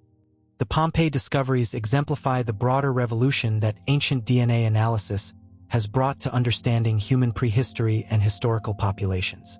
Genetic evidence has revealed migration patterns, population mixtures, and cultural exchanges that often contradict traditional archaeological interpretations based on artifact distributions and cultural similarities. The analysis of 5,550 ancient genomes published in 2024 represents the largest ancient DNA study ever undertaken, revealing patterns of human adaptation and disease susceptibility that span 10,000 years of human history. The research demonstrates how infectious disease susceptibility decreased over time as human populations developed immunity to pathogens that had devastated earlier societies, while autoimmune disease susceptibility increased as genetic variants that protected against infections became maladaptive in environments with reduced pathogen loads. These findings illuminate the complex relationships between human evolution, cultural development, and environmental challenges that shaped prehistoric societies. Genetic analysis reveals that many cultural transitions, the spread of agriculture, the development of pastoralism, the emergence of urban civilizations, occurred alongside significant biological adaptations that enabled human populations to thrive in new environments and social contexts. The integration of ancient DNA with archaeological and linguistic evidence has created what researchers call the third science revolution in understanding human prehistory. Where previous archaeological paradigms relied primarily on material culture, the first revolution, and then incorporated environmental and dating evidence, the second revolution. The current approach combines genetic data with traditional archaeological evidence to create comprehensive portraits of ancient societies that would have been impossible to achieve through any single method.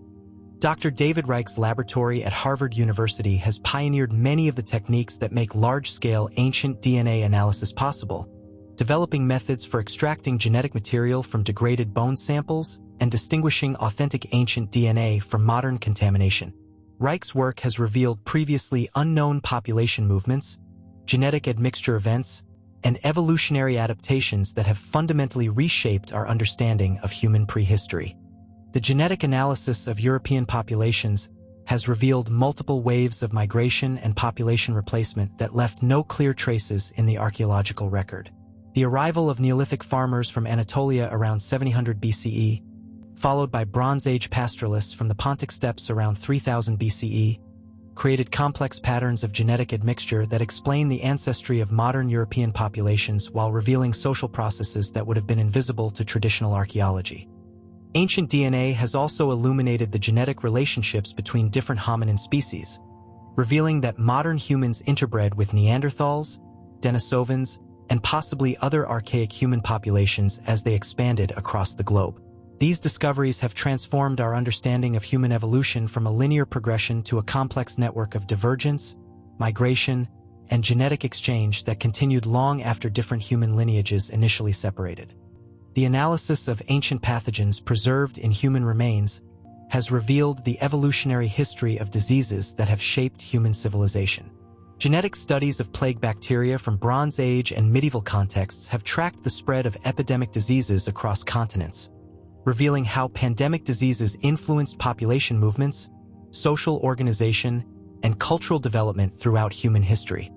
Research on the Black Death of the 14th century has revealed that some European populations possessed genetic variants that provided protection against plague, while analysis of tuberculosis bacteria from ancient Egyptian mummies has illuminated the coevolution of human populations and infectious diseases over millennia. The study of ancient population movements has also revealed the genetic legacy of historical events that left limited traces in written records. DNA analysis of populations across the Americas has confirmed that most Native American ancestry derives from a relatively small number of founding populations that crossed from Asia during the last ice age, while also revealing more recent population movements and cultural exchanges that occurred throughout the prehistoric period.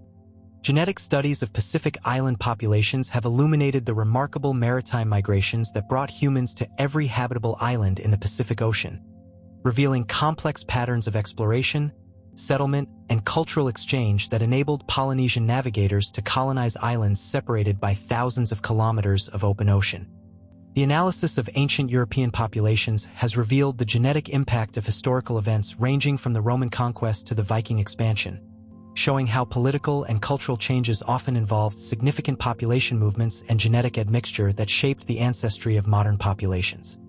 Yet for all its revolutionary capabilities, ancient DNA analysis faces significant limitations that highlight the continued importance of traditional archaeological methods and cultural interpretation. Genetic evidence can reveal biological relationships, migration patterns, and evolutionary adaptations, but understanding the cultural contexts and social meanings of these processes requires traditional archaeological and anthropological analysis. DNA preservation varies dramatically across different environments and time periods, creating sampling biases that can skew interpretations of ancient populations. Genetic material preserves best in cold, dry conditions, meaning that our understanding of ancient populations is heavily weighted toward northern latitudes and arid regions, while tropical populations remain underrepresented in ancient DNA studies. The relationship between genetic ancestry and cultural identity is also complex and often counterintuitive. Genetic studies frequently reveal that populations with similar cultural practices had different ancestral origins, while genetically related populations developed distinct cultural traditions. Language, religion, technology, and social organization can spread through cultural transmission independent of genetic inheritance, creating patterns that confound simple interpretations of genetic data. The extraction and analysis of ancient DNA also requires destructive sampling of irreplaceable archaeological specimens, creating ethical dilemmas about the appropriate use of limited ancient materials. Museums and archaeological sites must balance the scientific value of genetic analysis against the preservation of specimens for future research using techniques that haven't yet been developed. Collaboration between geneticists, archaeologists, and descendant communities has become increasingly important as ancient DNA research expands to include studies of historically documented populations and culturally significant sites. Indigenous communities, in particular, have legitimate concerns about genetic research on their ancestral remains and the potential misuse of genetic information to support political claims or challenge cultural narratives. The integration of ancient DNA with other scientific approaches continues to reveal new insights into human prehistory while raising new questions about the relationships between biology, culture, and environment in shaping human societies. Isotope analysis of ancient remains provides information about diet and mobility that complements genetic evidence, while paleoclimatic reconstruction illuminates the environmental contexts in which genetic and cultural changes occurred. Standing in a modern genetics laboratory where ancient bone samples yield genetic secrets preserved for millennia, one cannot escape the profound transformation that DNA analysis has brought to archaeological understanding. The ability to read genetic stories written in ancient cells has revealed human achievements, adaptations, and movements that no amount of traditional archaeological analysis could uncover.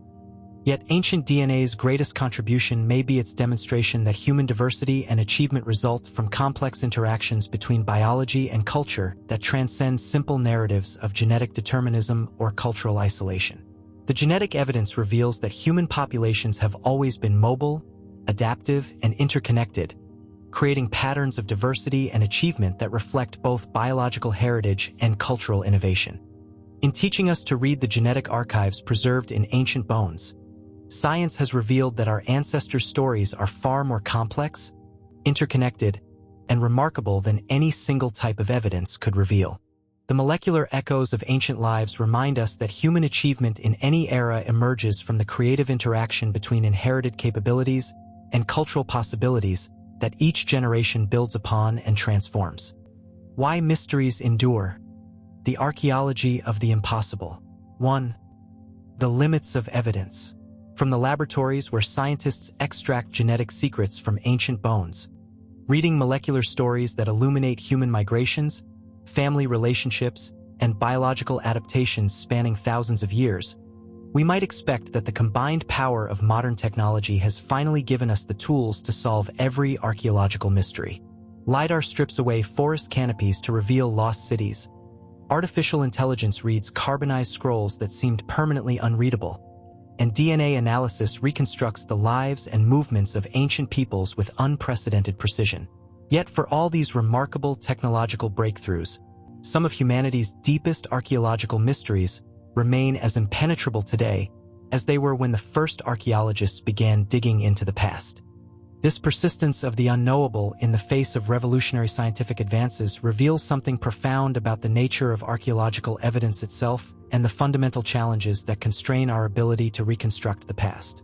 The mysteries that endure are not simply waiting for better technology or more sophisticated analysis. They reflect limitations inherent in the archaeological record that no amount of scientific innovation can completely overcome. At the heart of these limitations lies a cruel paradox. The archaeological record preserves what was least important to the people who created it while losing what mattered most. Stone foundations survive while the wooden buildings they supported decay into nothing. Bronze tools endure while the knowledge systems that guided their use vanish with the minds that contained them. Pottery shards accumulate in archaeological deposits while the songs, stories, and ceremonies that gave meaning to daily life disappear as completely as spoken words fade into silence. Consider the megalithic monuments that have fascinated us throughout this journey: Göbekli Tepe, Stonehenge, Easter Island, Baalbek. In each case, we can document the physical achievements with remarkable precision. We know the stones' weights, their geological origins, their astronomical alignments, and their construction sequences. Advanced engineering analysis can calculate the forces involved in their transport and placement. Yet the essential questions, why these monuments were built, what motivated their creators to invest such enormous effort, how the necessary labor was organized and coordinated, remain as mysterious as ever. The problem is that the most crucial elements of these achievements were not material. The organizational systems that enabled thousands of people to work together for decades on massive construction projects left no archaeological traces. The religious beliefs or cosmic worldviews that inspired such undertakings cannot be excavated from the ground. The knowledge systems that preserved astronomical observations across generations and enabled precision engineering without modern tools existed in minds and cultural traditions that are archaeologically invisible. The transport of Stonehenge's altar stone from Scotland illustrates this challenge perfectly. Advanced geological analysis can pinpoint the stone's origin with remarkable precision, and experimental archaeology can demonstrate possible transport methods using ropes, rollers, and human coordination. But the social frameworks that enabled communities separated by hundreds of miles to collaborate in such an undertaking, the cultural meanings that made a specific Scottish stone worth such extraordinary effort, and the decision-making processes that guided this massive logistical operation remain completely inaccessible to archaeological investigation. The same pattern appears in every category of enduring mystery. The Indus Valley script can be photographed, measured, and analyzed statistically, but the language it represents and the cultural context that gave meaning to its symbols died with the civilization that created it. The Roman dodecahedra survive in museum collections where they can be studied in minute detail, but the purposes they served and the knowledge traditions they embodied vanished so completely that not even their memory was preserved in written records. This archaeological invisibility of knowledge systems reflects a fundamental characteristic of human cultural transmission. The most sophisticated technologies and organizational capabilities often depend on information that exists primarily in minds rather than in material objects. The astronomical knowledge encoded in Göbekli Tepe's alignments was preserved through oral traditions, ceremonial practices, and educational systems that could operate for centuries without leaving any material traces.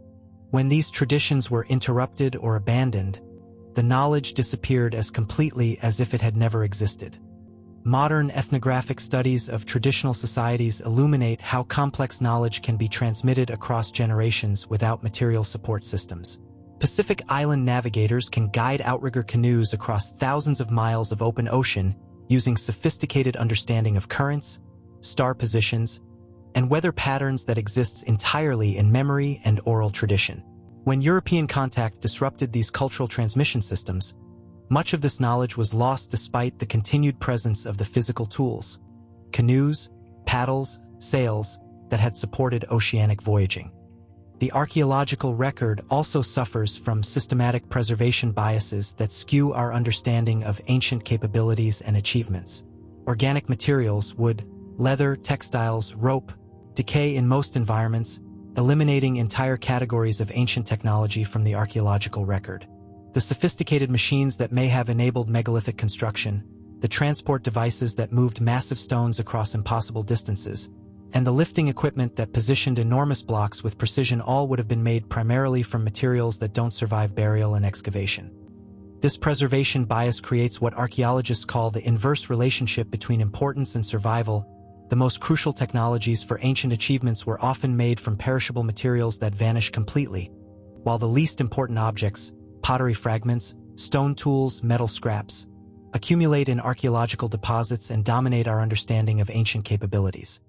The megalithic transport problem exemplifies this challenge. The techniques that enabled the movement of 800-ton stones at Baalbek or the walking moai of Easter Island almost certainly involved sophisticated use of wood, rope, and organic lubricants that would leave no archaeological traces. The absence of evidence for transport equipment doesn't prove such equipment didn't exist. It may simply reflect the natural processes that eliminate organic materials from the archaeological record. Scale limitations present another fundamental constraint on archaeological understanding. The organizational systems that enabled massive construction projects operated at social and temporal scales that exceed what archaeological methods can easily document.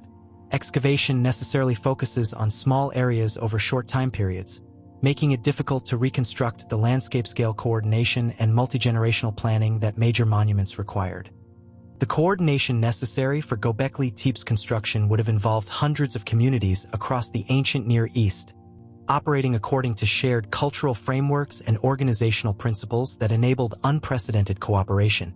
These social technologies were probably more sophisticated than the physical technologies used for quarrying and carving stone, but they operated through relationships, agreements, and cultural understandings that are archaeologically invisible. Experimental archaeology faces similar scale limitations. Testing megalithic construction techniques at full scale is often impractical due to cost, safety concerns, and environmental impact. Small-scale experiments can demonstrate the feasibility of specific techniques, but they cannot capture the organizational complexity and social dynamics that massive projects required. The difference between moving a 5-ton replica moai and transporting an 86-ton original statue may involve not just scaling up the same techniques but entirely different approaches that required capabilities we cannot easily test or verify. The temporal dimension of archaeological preservation creates additional challenges for understanding ancient achievements. The knowledge systems that enabled sophisticated construction techniques, astronomical observations, and organizational coordination often developed over centuries or millennia, with each generation building upon accumulated experience and inherited wisdom. When these traditions were disrupted, the accumulated knowledge could be lost much more rapidly than it had been developed. The apparent sudden appearance and disappearance of advanced capabilities in the archaeological record may reflect not technological leaps and collapses, but the normal processes of cultural transmission and loss operating over timescales that archaeological methods cannot easily resolve. A construction technique that took centuries to perfect could be forgotten within a generation if the social systems that preserved and transmitted the knowledge were disrupted by war, environmental change, or cultural transformation. Cultural context presents perhaps the deepest challenge to archaeological understanding. The motivations, worldviews, and decision-making frameworks that guided ancient achievements operated within cultural systems that may have no modern parallels. The religious beliefs that inspired massive temple construction, the astronomical knowledge that guided monument alignment, and the social values that enabled unprecedented cooperation may have been based on ways of understanding the world that are fundamentally alien to modern thinking. This cultural distance means that even when we can document ancient achievements in detail, their meanings and significance often remain inaccessible. The Antikythera mechanism demonstrates sophisticated understanding of astronomy and mechanical engineering, but the cultural contexts in which such knowledge was valued, preserved, and applied may have operated according to principles that modern scholarship cannot easily reconstruct. The limitations of evidence create a humbling reminder that archaeological understanding will always be incomplete and provisional. The most sophisticated scientific techniques can reveal what ancient peoples accomplished, but understanding why they accomplished it requires cultural knowledge that often dies with the societies that created it. The greatest archaeological mysteries may persist not because we lack adequate tools for investigation, but because the essential evidence for understanding them was never material in the first place. Standing among the ruins of ancient achievements whose physical remains we can measure with millimeter precision, while their deeper meanings remain completely mysterious, one cannot escape the profound limitations that constrain all archaeological understanding. The persistence of mystery in the face of scientific revolution reminds us that human achievement has always transcended the material constraints of any particular era, operating through knowledge systems and cultural frameworks that can vanish as completely as whispered conversations. The enduring mysteries of archaeology serve as eternal reminders that the greatest human achievements often exceed our ability to fully comprehend them, speaking across millennia in languages of stone and bronze that we can see but never completely translate. 2. Cultural context lost forever. The archaeological record's inherent limitations, its bias toward preserving the material while losing the meaningful, its silence about the knowledge systems that enabled humanity's greatest achievements, create a foundation of uncertainty that no amount of scientific sophistication can completely overcome. Yet even when the physical evidence survives in remarkable detail, even when we can document ancient accomplishments with precision that would astonish earlier generations of archaeologists, we face an even more fundamental challenge that strikes at the heart of human understanding itself: the complete loss of the cultural context that gave meaning to these achievements. Imagine trying to understand a modern city by examining only its physical remains after all knowledge of contemporary culture had vanished. You could measure the buildings, analyze the construction materials, and map the street layouts with perfect accuracy. You could document the sophisticated engineering of subway systems, the complex networks of electrical and communication infrastructure, and the precise mathematical relationships that govern urban planning.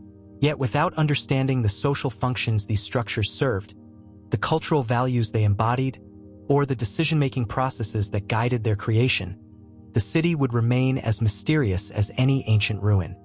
This is precisely the challenge that confronts archaeologists studying humanity's most enduring mysteries.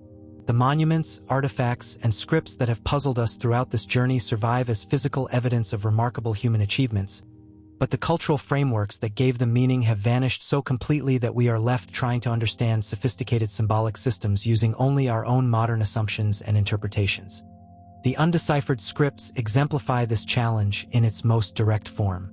Linear tablets preserve thousands of symbols that clearly represent sophisticated administrative and possibly religious texts, yet without access to the cultural knowledge that originally gave these symbols meaning, they remain as incomprehensible as if they were written in an alien language from another world. We can analyze their structure, count their frequencies, and identify their patterns, but the conceptual frameworks that connected symbols to meanings died with the Minoan civilization that created them. The same cultural gulf separates us from understanding the motivations behind the megalithic monuments that continue to inspire wonder and bafflement. The stones of Göbekli Tepe, carved with elaborate animal reliefs and arranged in precise astronomical alignments, clearly embody sophisticated symbolic systems and cosmic worldviews. Yet the religious beliefs, mythological frameworks, and spiritual practices that made these symbols meaningful to their creators have been lost so completely that we can only speculate about their significance. What drove Neolithic hunter-gatherers to invest generations of effort in creating monuments that exceeded every apparent practical need? What cultural values made astronomical precision so important that builders incorporated complex celestial alignments into their constructions? What worldviews connected earthly architecture with cosmic movements in ways that justified massive expenditures of labor and resources? These questions cannot be answered through physical analysis of the monuments themselves because their answers existed in minds and cultural traditions that are archaeologically invisible. The Easter Island Moai present an equally profound puzzle of lost cultural meaning. Recent archaeological research has revealed that these massive statues served both spiritual and practical functions, honoring ancestors while contributing to agricultural systems that sustained the island's population. Yet the specific cultural frameworks that connected stone giants to soil fertility, ancestor veneration to agricultural productivity, and monumental construction to sustainable land management remain largely inaccessible to modern understanding.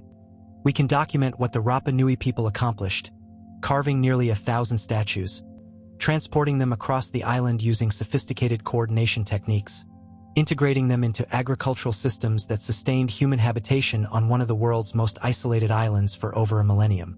But understanding why they chose these particular solutions to environmental and spiritual challenges requires cultural knowledge that died with the disruption of traditional oral traditions. The Antikythera mechanism illustrates how even the most sophisticated technological achievements can remain culturally mysterious despite detailed physical analysis.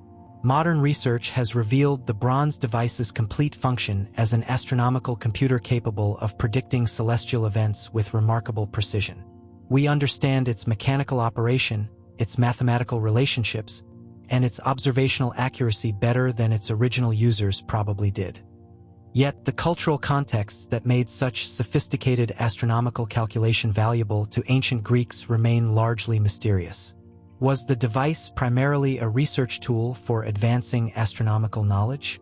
Did it serve religious functions connected to divination or calendar calculation? Was it an educational instrument for teaching cosmic relationships to elite students? Or did it fulfill social purposes related to prestige, political power, or commercial advantage that we cannot easily reconstruct? The absence of written sources describing the mechanism's use or significance means that its technological sophistication exists in cultural isolation. We can read its bronze gears like pages in a mechanical book, but the cultural story these pages told to ancient audiences remains largely inaccessible to modern interpretation. Religious and spiritual dimensions present particular challenges for archaeological understanding because they often operated through symbolic systems that were meaningful only within specific cultural contexts. The elaborate animal carvings at Göbekli Tepe clearly embodied sophisticated symbolic communication, but the mythological frameworks that connected wild boars, lions, and vultures to cosmic principles or spiritual beliefs have been lost along with the oral traditions that preserved them. Modern attempts to interpret ancient symbolism face the fundamental problem that symbols derive their meaning from cultural contexts rather than inherent properties. A serpent carved on a Neolithic pillar might represent wisdom, danger, fertility, cosmic cycles, or concepts that have no modern equivalents. Without access to the cultural knowledge that originally connected symbols to meanings, interpretation becomes inevitably speculative. The problem compounds when we consider that ancient symbolic systems may have operated according to principles fundamentally different from modern approaches to meaning and communication. Contemporary interpretation tends to assume that symbols had fixed, definable meanings that can be decoded through systematic analysis. But ancient symbolic systems may have been deliberately ambiguous, context-dependent, or experiential in ways that resist reduction to simple meaning equations. Social organization presents another category of lost cultural context that affects our understanding of ancient achievements. The coordination necessary for megalithic construction required sophisticated social technologies, leadership systems, resource allocation methods, conflict resolution mechanisms, and motivation strategies that enabled unprecedented cooperation among large groups of people. These social systems probably represented innovations as significant as any physical technology, yet they operated through relationships, agreements, and cultural understandings that leave no direct archaeological traces. The organizational principles that enabled thousands of people to work together for decades on massive construction projects may have been based on social values, authority structures, and cooperation mechanisms that have no modern parallels. The apparent absence of warfare and social stratification at many megalithic sites suggests organizational approaches that differed fundamentally from the hierarchical, coercive systems that characterized later civilizations. Yet understanding how egalitarian societies achieved massive coordination challenges modern assumptions about the relationship between social complexity and hierarchical organization. Economic motivations present similar interpretive challenges. The massive investments of labor and resources required for megalithic construction clearly served purposes that transcended immediate practical needs, but the economic logic that justified such expenditures operated within value systems that may be archaeologically inaccessible. Did megalithic builders operate according to concepts of wealth, exchange, and resource allocation that differed fundamentally from modern economic thinking? Were massive monuments considered investments that would generate returns through spiritual benefits, social prestige, or cosmic alignment? Or did they fulfill economic functions related to resource management, territorial marking, or trade facilitation that are not immediately apparent from their physical characteristics. Temporal perspectives create additional challenges for understanding ancient cultural contexts. Many megalithic monuments were constructed over centuries or millennia, with each generation adding to and modifying earlier work according to cultural frameworks that may have evolved significantly over time. The meanings and purposes of these constructions may have changed multiple times during their active use, creating layers of cultural significance that cannot be easily separated or analyzed. The builders who began Stonehenge's construction around 3100 BCE operated within cultural contexts that had evolved significantly by the time the monument was completed around 1600 BCE. The astronomical alignments, stone arrangements, and symbolic elements that we observe today represent the accumulated cultural decisions of dozens of generations, each working within frameworks that may have differed substantially from their predecessors. This temporal complexity means that even if we could reconstruct the cultural contexts of ancient achievements, we would face the additional challenge of determining which cultural frameworks applied to which phases of construction and use. The monuments we study represent palimpsests of cultural meaning that were repeatedly overwritten as societies evolved and adapted their symbolic systems. Language barriers compound the challenge of reconstructing ancient cultural contexts. The conceptual frameworks that guided ancient achievements were expressed in languages that may have had no modern descendants, preserved in oral traditions that died with their last speakers, and embedded in grammatical structures that reflected ways of understanding the world that have no contemporary equivalents. The loss of ancient languages means losing not just vocabulary but entire ways of thinking about relationships between humans, nature, and cosmos. Languages encode cultural concepts through grammatical structures, metaphorical systems, and semantic relationships that shape how speakers understand reality. When languages die, they take with them unique approaches to organizing knowledge and understanding experience that may be impossible to reconstruct from archaeological evidence alone. The challenge of prehistoric minds thinking differently from modern consciousness represents perhaps the deepest barrier to understanding ancient achievements.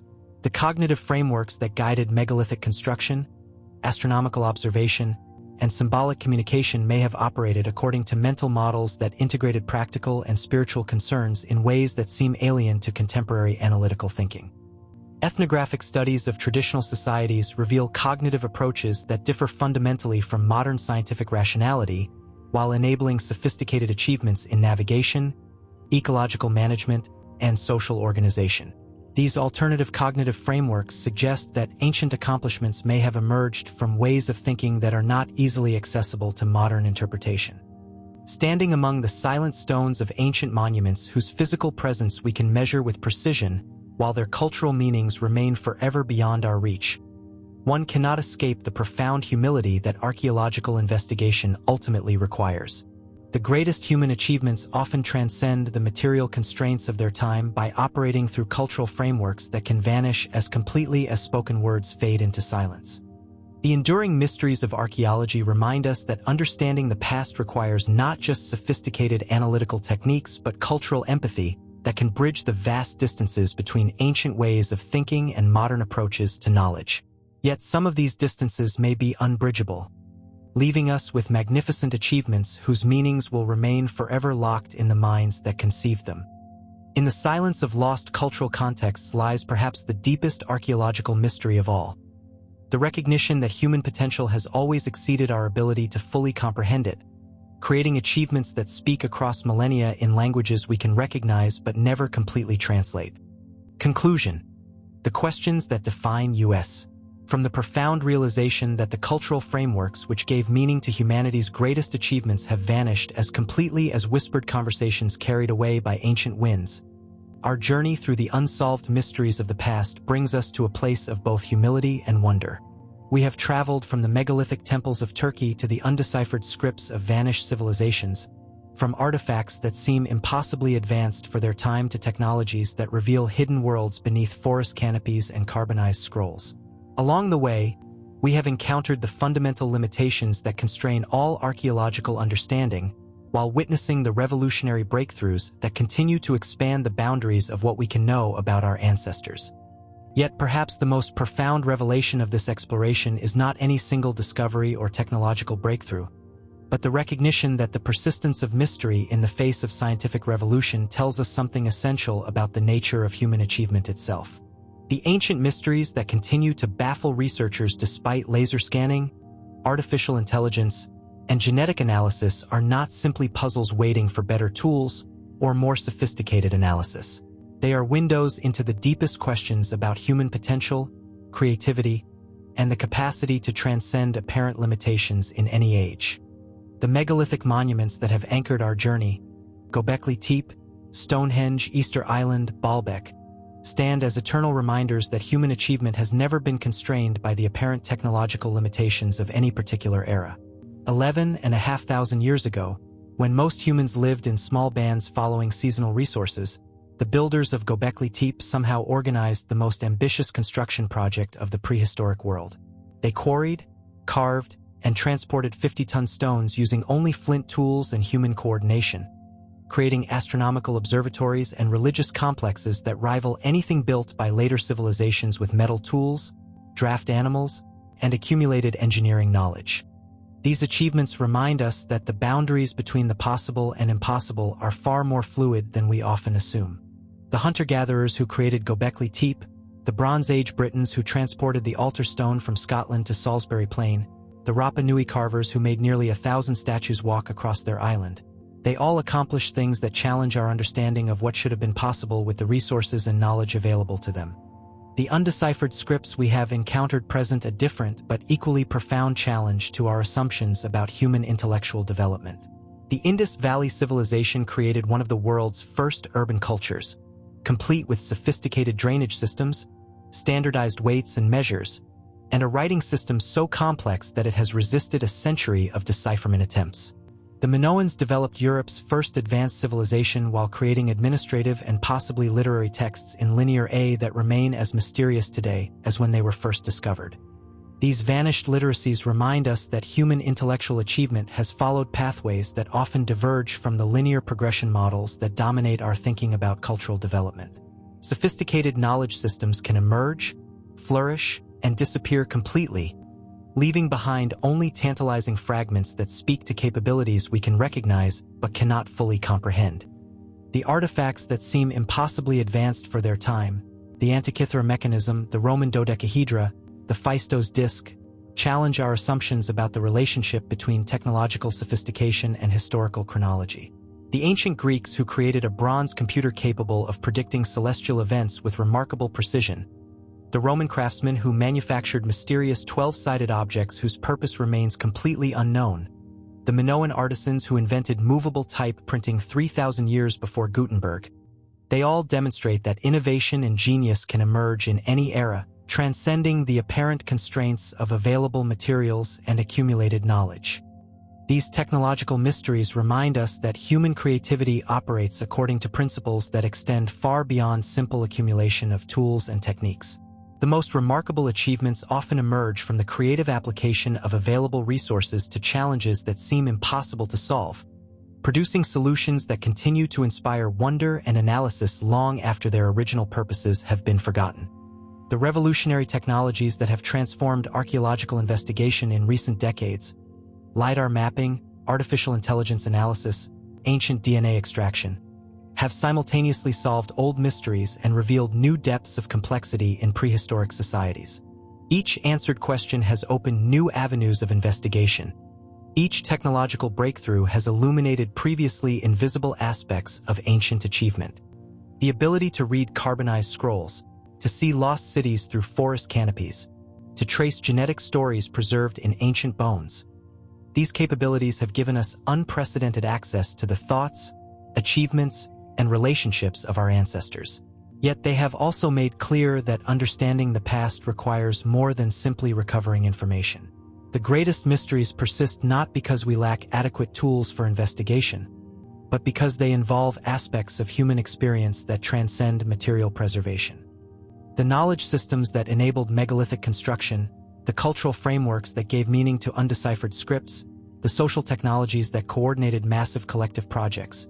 These achievements operated through information that existed primarily in minds and cultural traditions rather than in objects that could survive burial and excavation. When these traditions were interrupted or abandoned, crucial knowledge disappeared as completely as if it had never existed. This archaeological invisibility of knowledge systems reveals something profound about the nature of human cultural transmission and the fragility of even the most sophisticated achievements. The oral traditions that preserved astronomical observations across generations, the apprenticeship systems that transmitted complex construction techniques, the social frameworks that enabled unprecedented cooperation, these represent technologies as sophisticated as any physical tool, yet they can vanish within a single generation if the cultural conditions that maintain them are disrupted. The persistence of mystery in the archaeological record also illuminates the complex relationships between individual genius and collective achievement. The monuments, scripts, and artifacts that continue to puzzle researchers were created by societies rather than isolated individuals, emerging from cultural contexts that combined accumulated knowledge with innovative thinking in ways that enabled achievements exceeding the apparent sum of their parts. The builders of Göbekli Tepe drew upon generations of astronomical observation, stoneworking expertise, and organizational experience, while creating something unprecedented in scale and sophistication. The creators of the Antikythera mechanism synthesized Babylonian mathematical astronomy with Greek geometric theory and sophisticated mechanical engineering to produce a device that anticipated modern precision timekeeping by millennia. These achievements remind us that the greatest human accomplishments often emerge from the creative intersection of multiple knowledge traditions, combined through cultural processes that enable collective innovation transcending individual capabilities. Understanding the past requires recognizing not just what ancient peoples accomplished, but the cultural conditions that made such accomplishments possible. The enduring mysteries of archaeology also serve as reminders of the fundamental uncertainty that characterizes all human knowledge about the past. Despite revolutionary advances in scientific analysis, despite unprecedented access to ancient information, our understanding of prehistoric achievements remains provisional and incomplete. Each generation of archaeologists brings new tools and perspectives to ancient questions while discovering that the deepest mysteries adapt and evolve rather than simply yielding to investigation. This uncertainty is not a limitation to be overcome, but a fundamental characteristic of archaeological understanding that should inspire humility and wonder rather than frustration.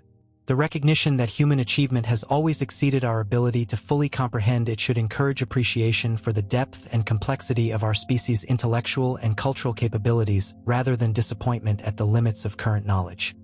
The modern technologies that continue to revolutionize archaeological investigation also offer perspectives on the relationship between innovation and achievement that illuminate both ancient accomplishments and contemporary possibilities. The artificial intelligence that can now read carbonized scrolls, the laser scanning that reveals hidden cities, the genetic analysis that reconstructs ancient lives. These capabilities emerged from the same human creativity and determination that enabled our ancestors to achieve remarkable feats with apparently primitive tools. Just as the builders of megalithic monuments found ways to transcend the apparent limitations of stone tools and human coordination, contemporary researchers have developed technologies that overcome barriers that seemed insurmountable just decades ago. The parallels between ancient and modern achievements suggest that human potential operates according to principles that transcend the specific tools and knowledge available in any particular era.